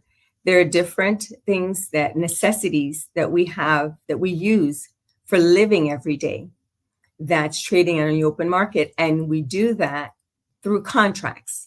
And that's the futures and commodities market, where we're able to trade contracts, futures contracts, on different commodities. And the educational platform that I am a part of, and I'm an instructor and mentor in, that's one of the things that we're teaching our students, is how to safely purchase a contract and to safely exit a contract with profit and minimal losses. Okay. Okay.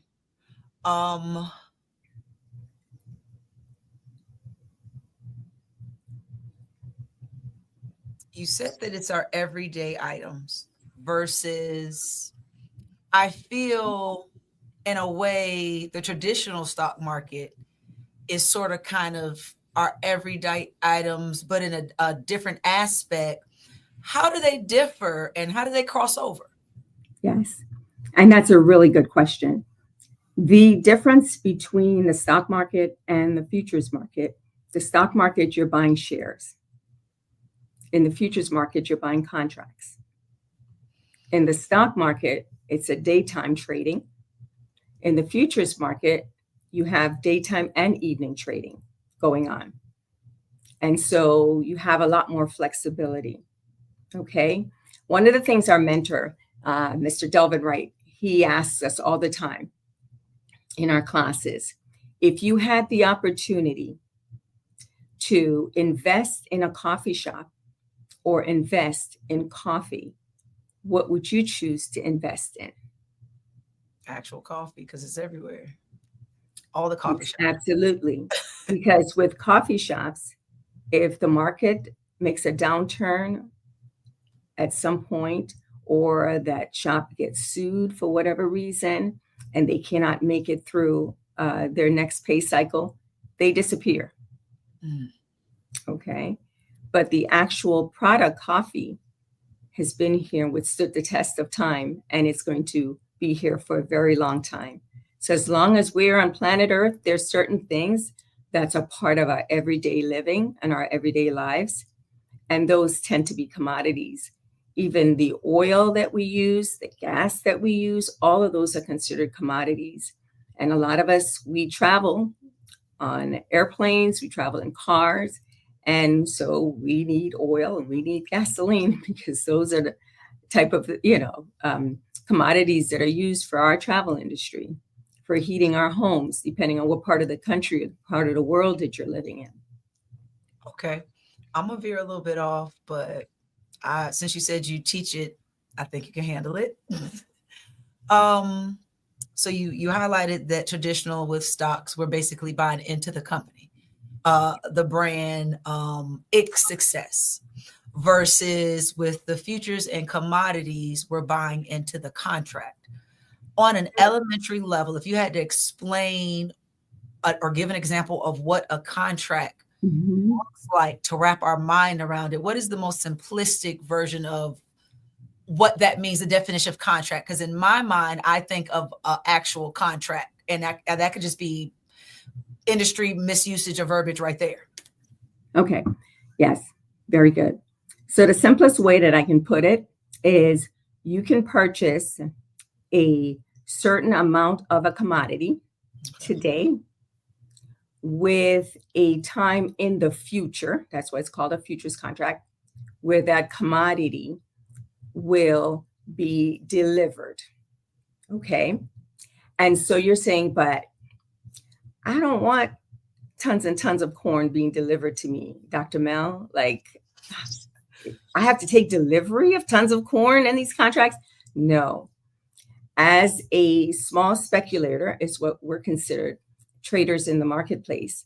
We can purchase a contract and we will be able to get in and out of that contract based upon the price movement several times over and secure profits in the process of doing that. And that's what trading the contract is versus someone who actually wants to purchase the actual commodity and take delivery. And you can do that also. We've had persons come into our class and learn how to take delivery because they had a business and they wanted to learn how to purchase a certain commodity at a really good rate and have it delivered a year or two from now. But they locked the rate in at a really good rate today, but taking delivery 6 months, a year, 2 years from now. And that's the beauty of futures and commodities, where you're constant, as long as the market's prices are moving, we're making profits in the marketplace by trading futures contracts. Typically, how long or what is the standard future you go into? Is 5 years outrageous? Is a 10-year contract standard? Or is it really it might be based upon the commodity, because we know gold's going to be here forever. So maybe somebody might take a 10-year contract based upon it being that commodity versus I might only do 2 for, let's say, something new that's around. Is that kind of how it works? Yes, correct. And so most of the traders, they trade what's considered the front month. So whatever month that we're in, yeah, it's pretty much the front month that you're trading. So if we're in the month of March and there's a contract in March or a contract in April, that's the front month that we would be trading as traders. Okay. So for those that are they're actually securing a contract for delivery. Now they can have, it's to that advantage to purchase a contract that could be delivered later on when their corporation needs that commodity, in stock. But as a trader, we're taught to trade pretty much the front month contract that's closest to the time frame that we're in currently. Is there any way to highlight, and let me know if I'm throwing you off and need to come No, back? not at all. You're doing excellent. Is there any way to highlight, or does it even exist in this type of silo, any type of nuances or niches or identify the commodities that aren't getting all the attention, the low-hanging fruit, best said, when coming into the industry? Okay. So the beauty of our classes is we're taught very simple, fundamental ways to look at charts. So each commodity has a trading chart. And we're able to look at that chart, and there are different formations, different strategies, different techniques that we're taught that are very elementary, very simple. And you just train your natural eye to be able to visually see these formations. And you know how to get in a trade and how to get out of a trade safely and to minimize your risk. Because that's the beauty of what we teach, is to increase your profit margin and to minimize your risk. And it's done in a very sequential form. And it's done where we put a strategy together, a plan together. You write it all out before you even enter the trade or exit the trade. All of that has to be planned. And you're thinking, boy, this may take a lot of time. It doesn't. It really doesn't. Once you learn the strategy and the simplicity of it, and you start to rehearse it over and over, in what we call paper trading, because this is one of the only businesses. When I was a dentist, there was no way of me starting a dental practice, a brick and mortar dental practice, and practice it before I had the overhead of the actual operation. Okay. Once I put that shingle up at the door, I had the complete overhead of everything that came with that practice. Mm-hmm.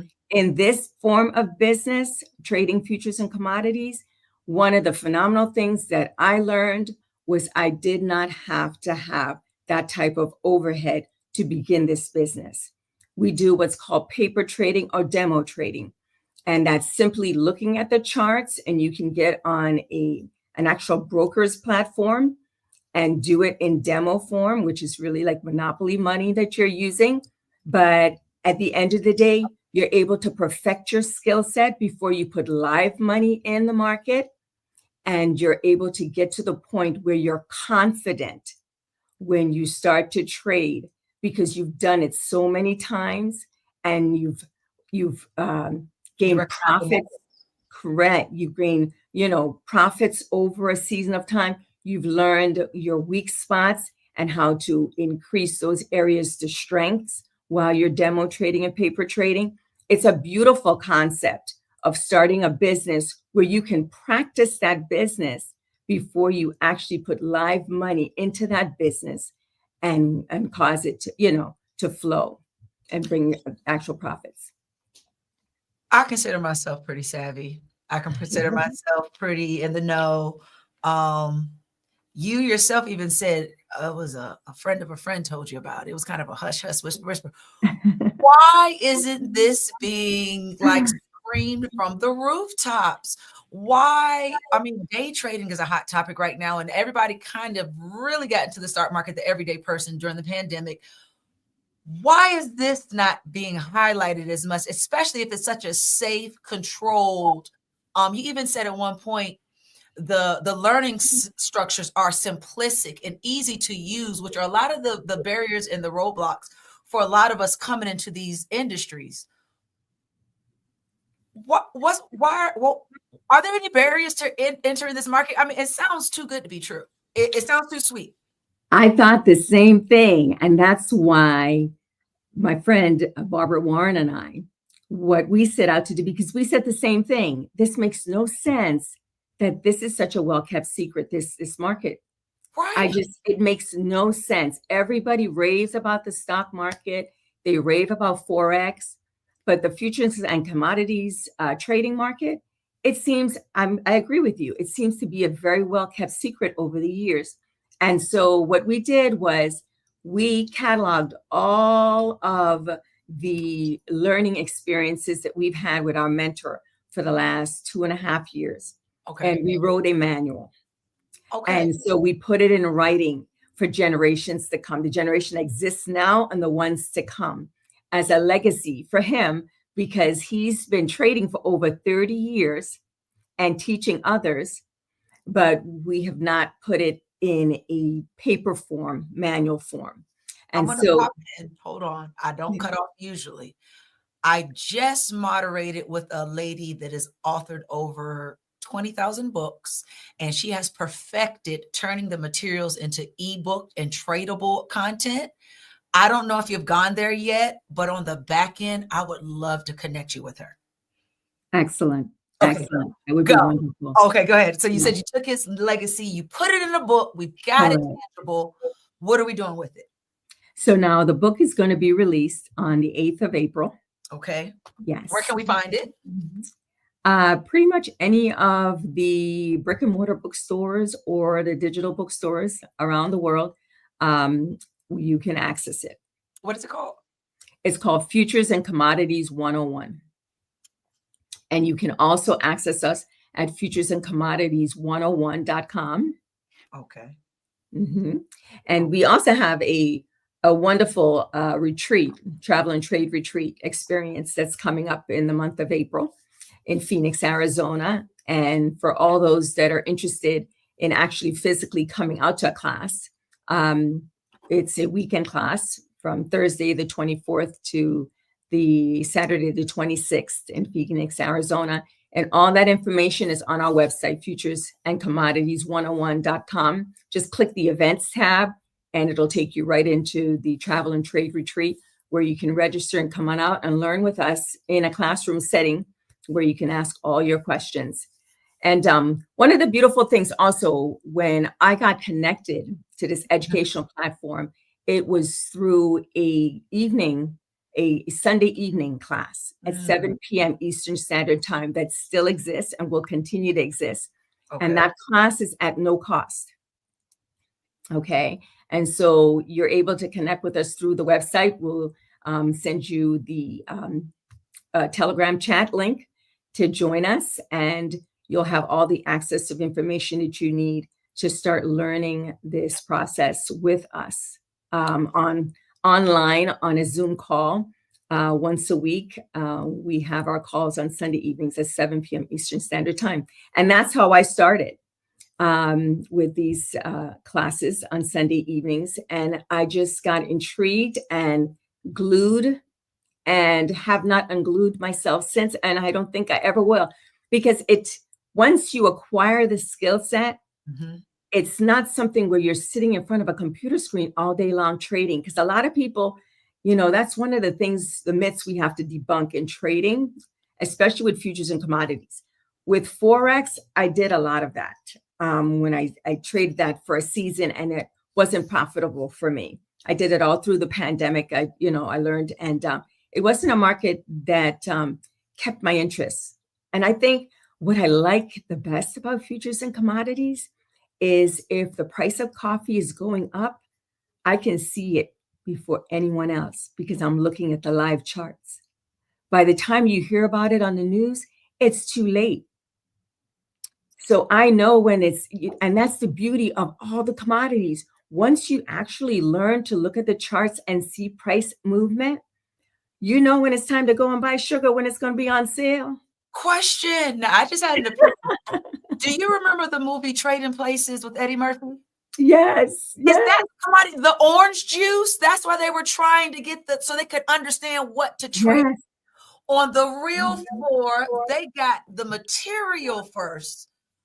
Girl, that's exactly it. They were trading. You the light bulb just went on for you. That whole entire movie was futures and commodities contracts. That's exactly what Mortimer and his friend was trading. Absolutely. Literally, when I said, wait, it's making sense. The orange juice, they wanted the charts, they needed the parking lot. Let me give you this wonderful fact and truth. Okay. Orange juice, because I looked it up today. Okay. Orange juice on the 19th of December, it started to trade on the downside. Okay. Okay. And when orange juice started trading on the downside, its downside ended on March the 19th. Okay. And when we trade these contracts, the charts are set up in a point system.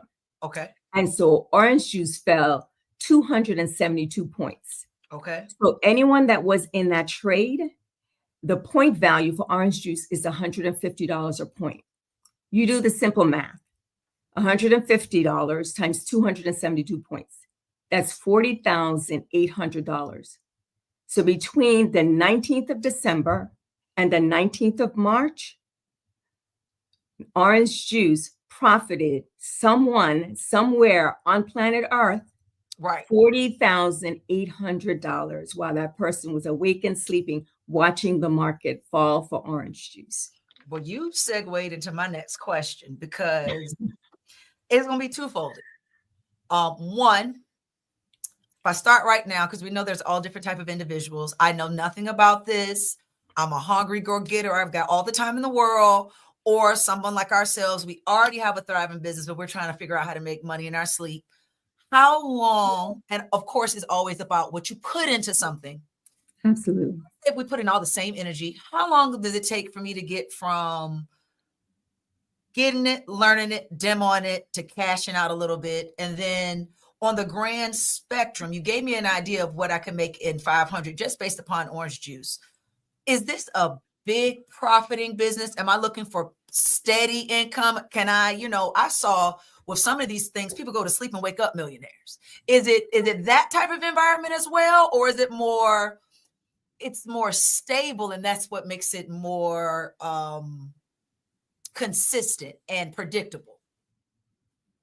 It's a marketplace where we say one trade can change your life. Oh, that's what I wanted to hear.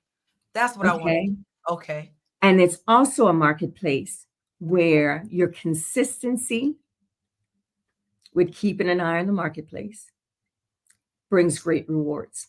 Okay. Okay.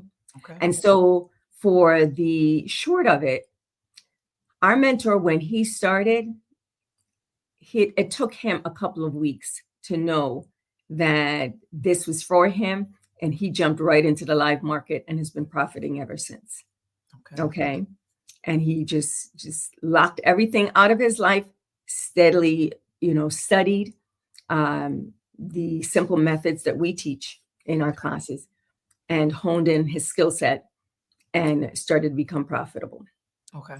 For others, it may take 90 days, a 6-month window.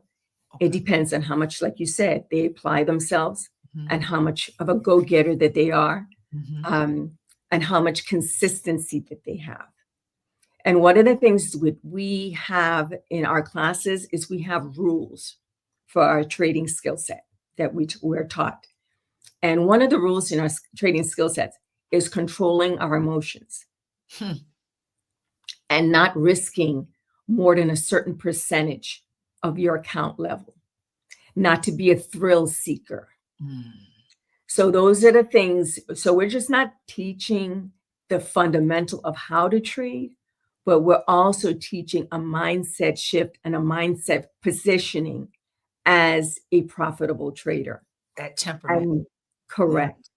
Because that's one of the things in my trading journey thus far.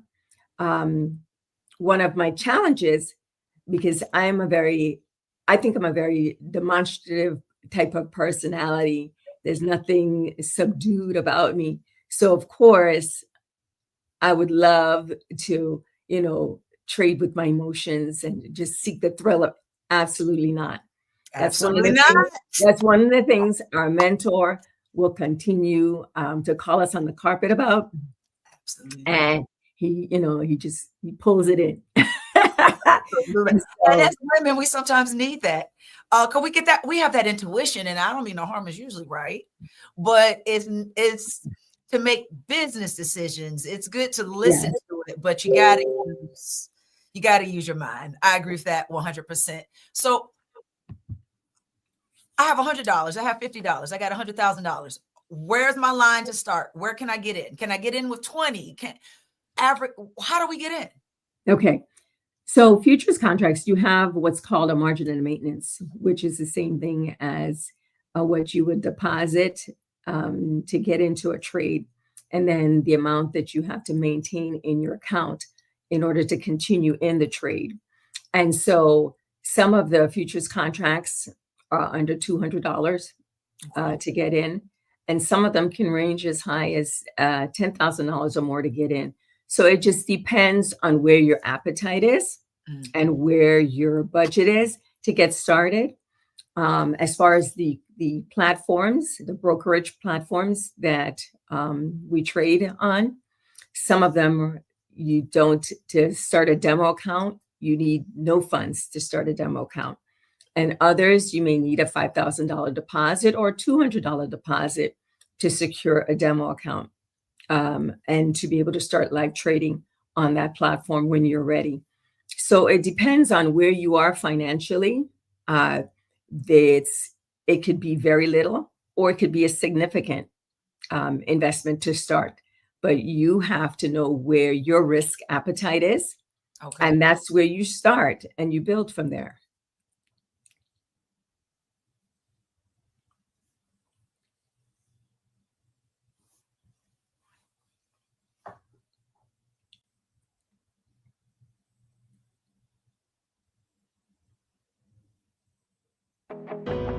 I am Black Business. From the moment I wake until the time I sleep, I am Black Business. I am Black Business. Are you Black Business? I am Black Business. Do you support Black businesses? I support Black business because I am Black Business. Black Business Expo, one of the largest business showcases in the history of Black business in the world.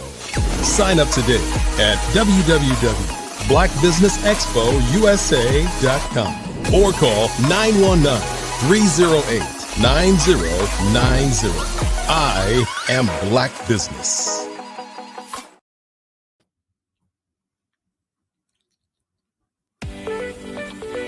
You are in the right place at the right time. The Black Business Network opens again for its Black Business Olympics, a 24/7 broadcast on business, strategies, global branding, social media marketing, finance, advertisement, and much, much more.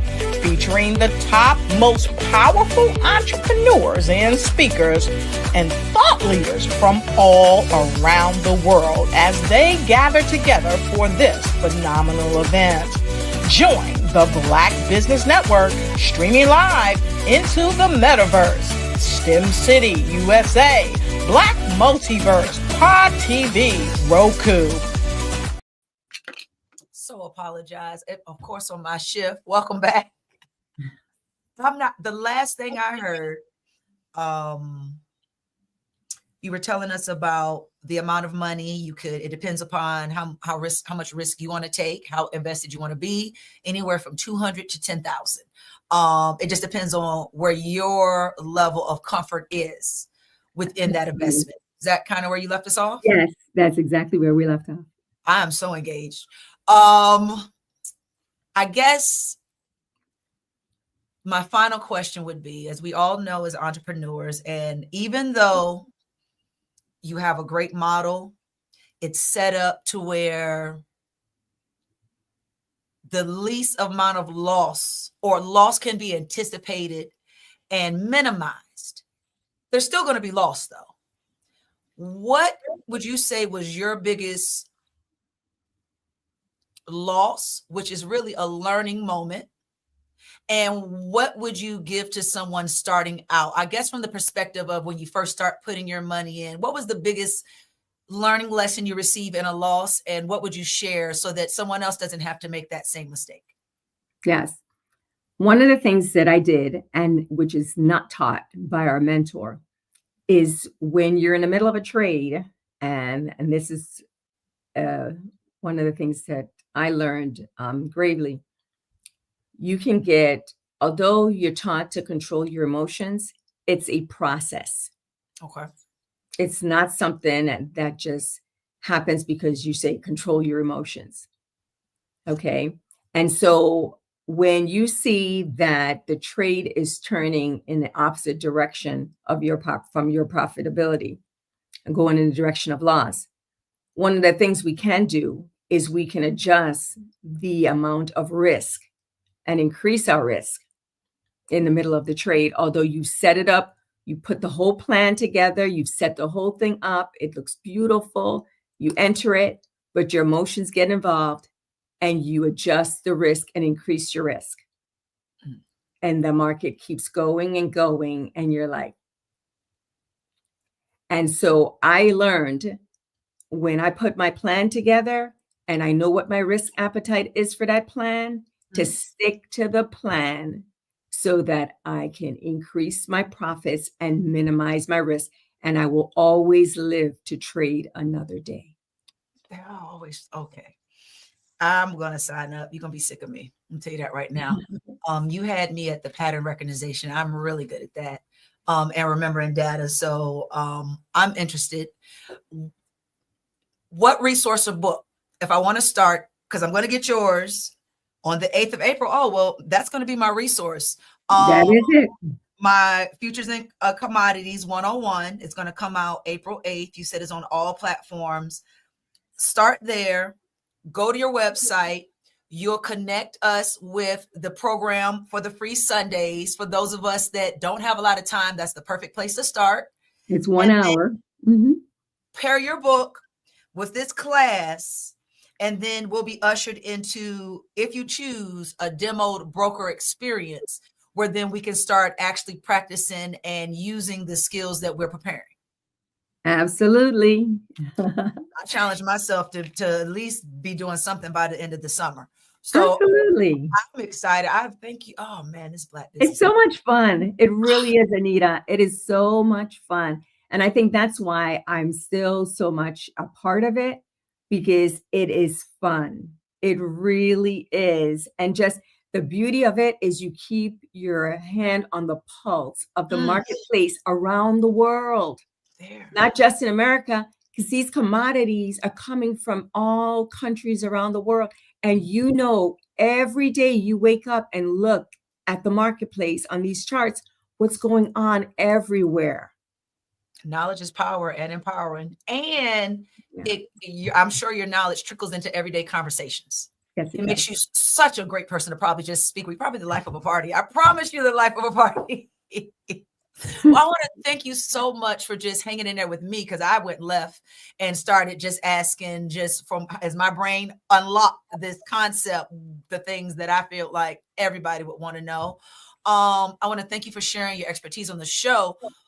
Once again, tell everybody how they can connect with you. I want you to let us know about the book one more time and how we can get engaged with you on this topic of futures and commodities.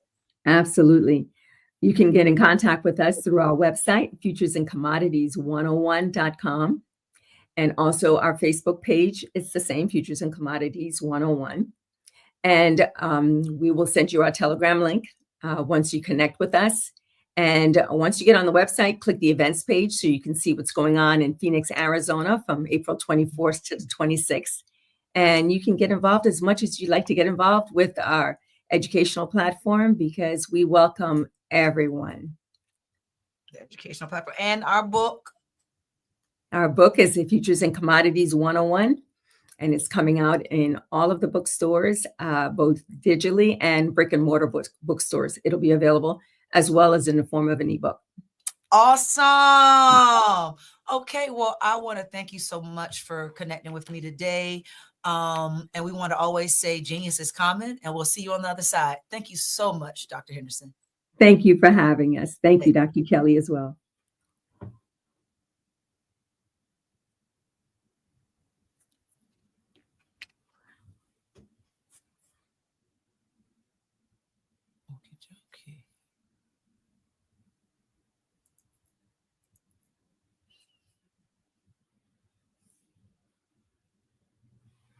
Well, I'll go ahead and... You are in the right place at the right time. The Black Business Network opens again for its Black Business Olympics, a 24/7 broadcast on business, strategies, global branding, social media marketing, finance, advertisement, and much, much more. Featuring the top, most powerful entrepreneurs and speakers and thought leaders from all around the world as they gather together for this phenomenal event. Join the Black Business Network streaming live into the metaverse, STEM City USA, Black Multiverse, Pod TV, Roku, Hulu, iHeartRadio, Apple TV, YouTube, TikTok, Instagram, Google Podcasts, Facebook, LinkedIn, IBM TV, Spotify, and Twitch. Tune in today and be a part of this amazing movement. The Black Business Olympics welcomes you.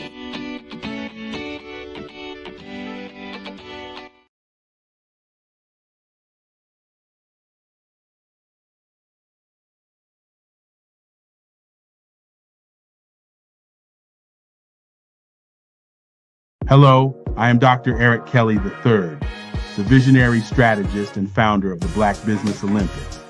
I invite you to showcase your Black-owned businesses on the Black Business Network global stage.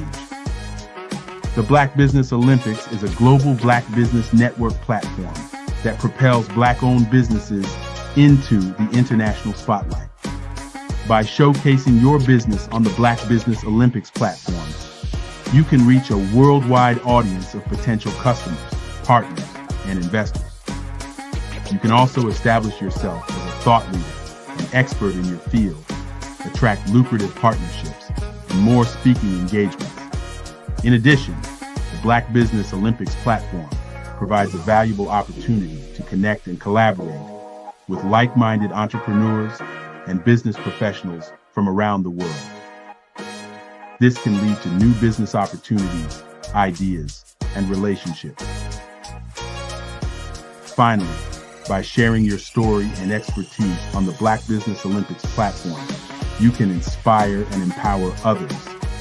This is a powerful way to make a positive impact on the world and leave a lasting legacy. If you are a Black-owned business owner, I encourage you to seize the opportunity to showcase your business on the Black Business Olympics platform. It is a once-in-a-lifetime opportunity to make an indelible mark on the world.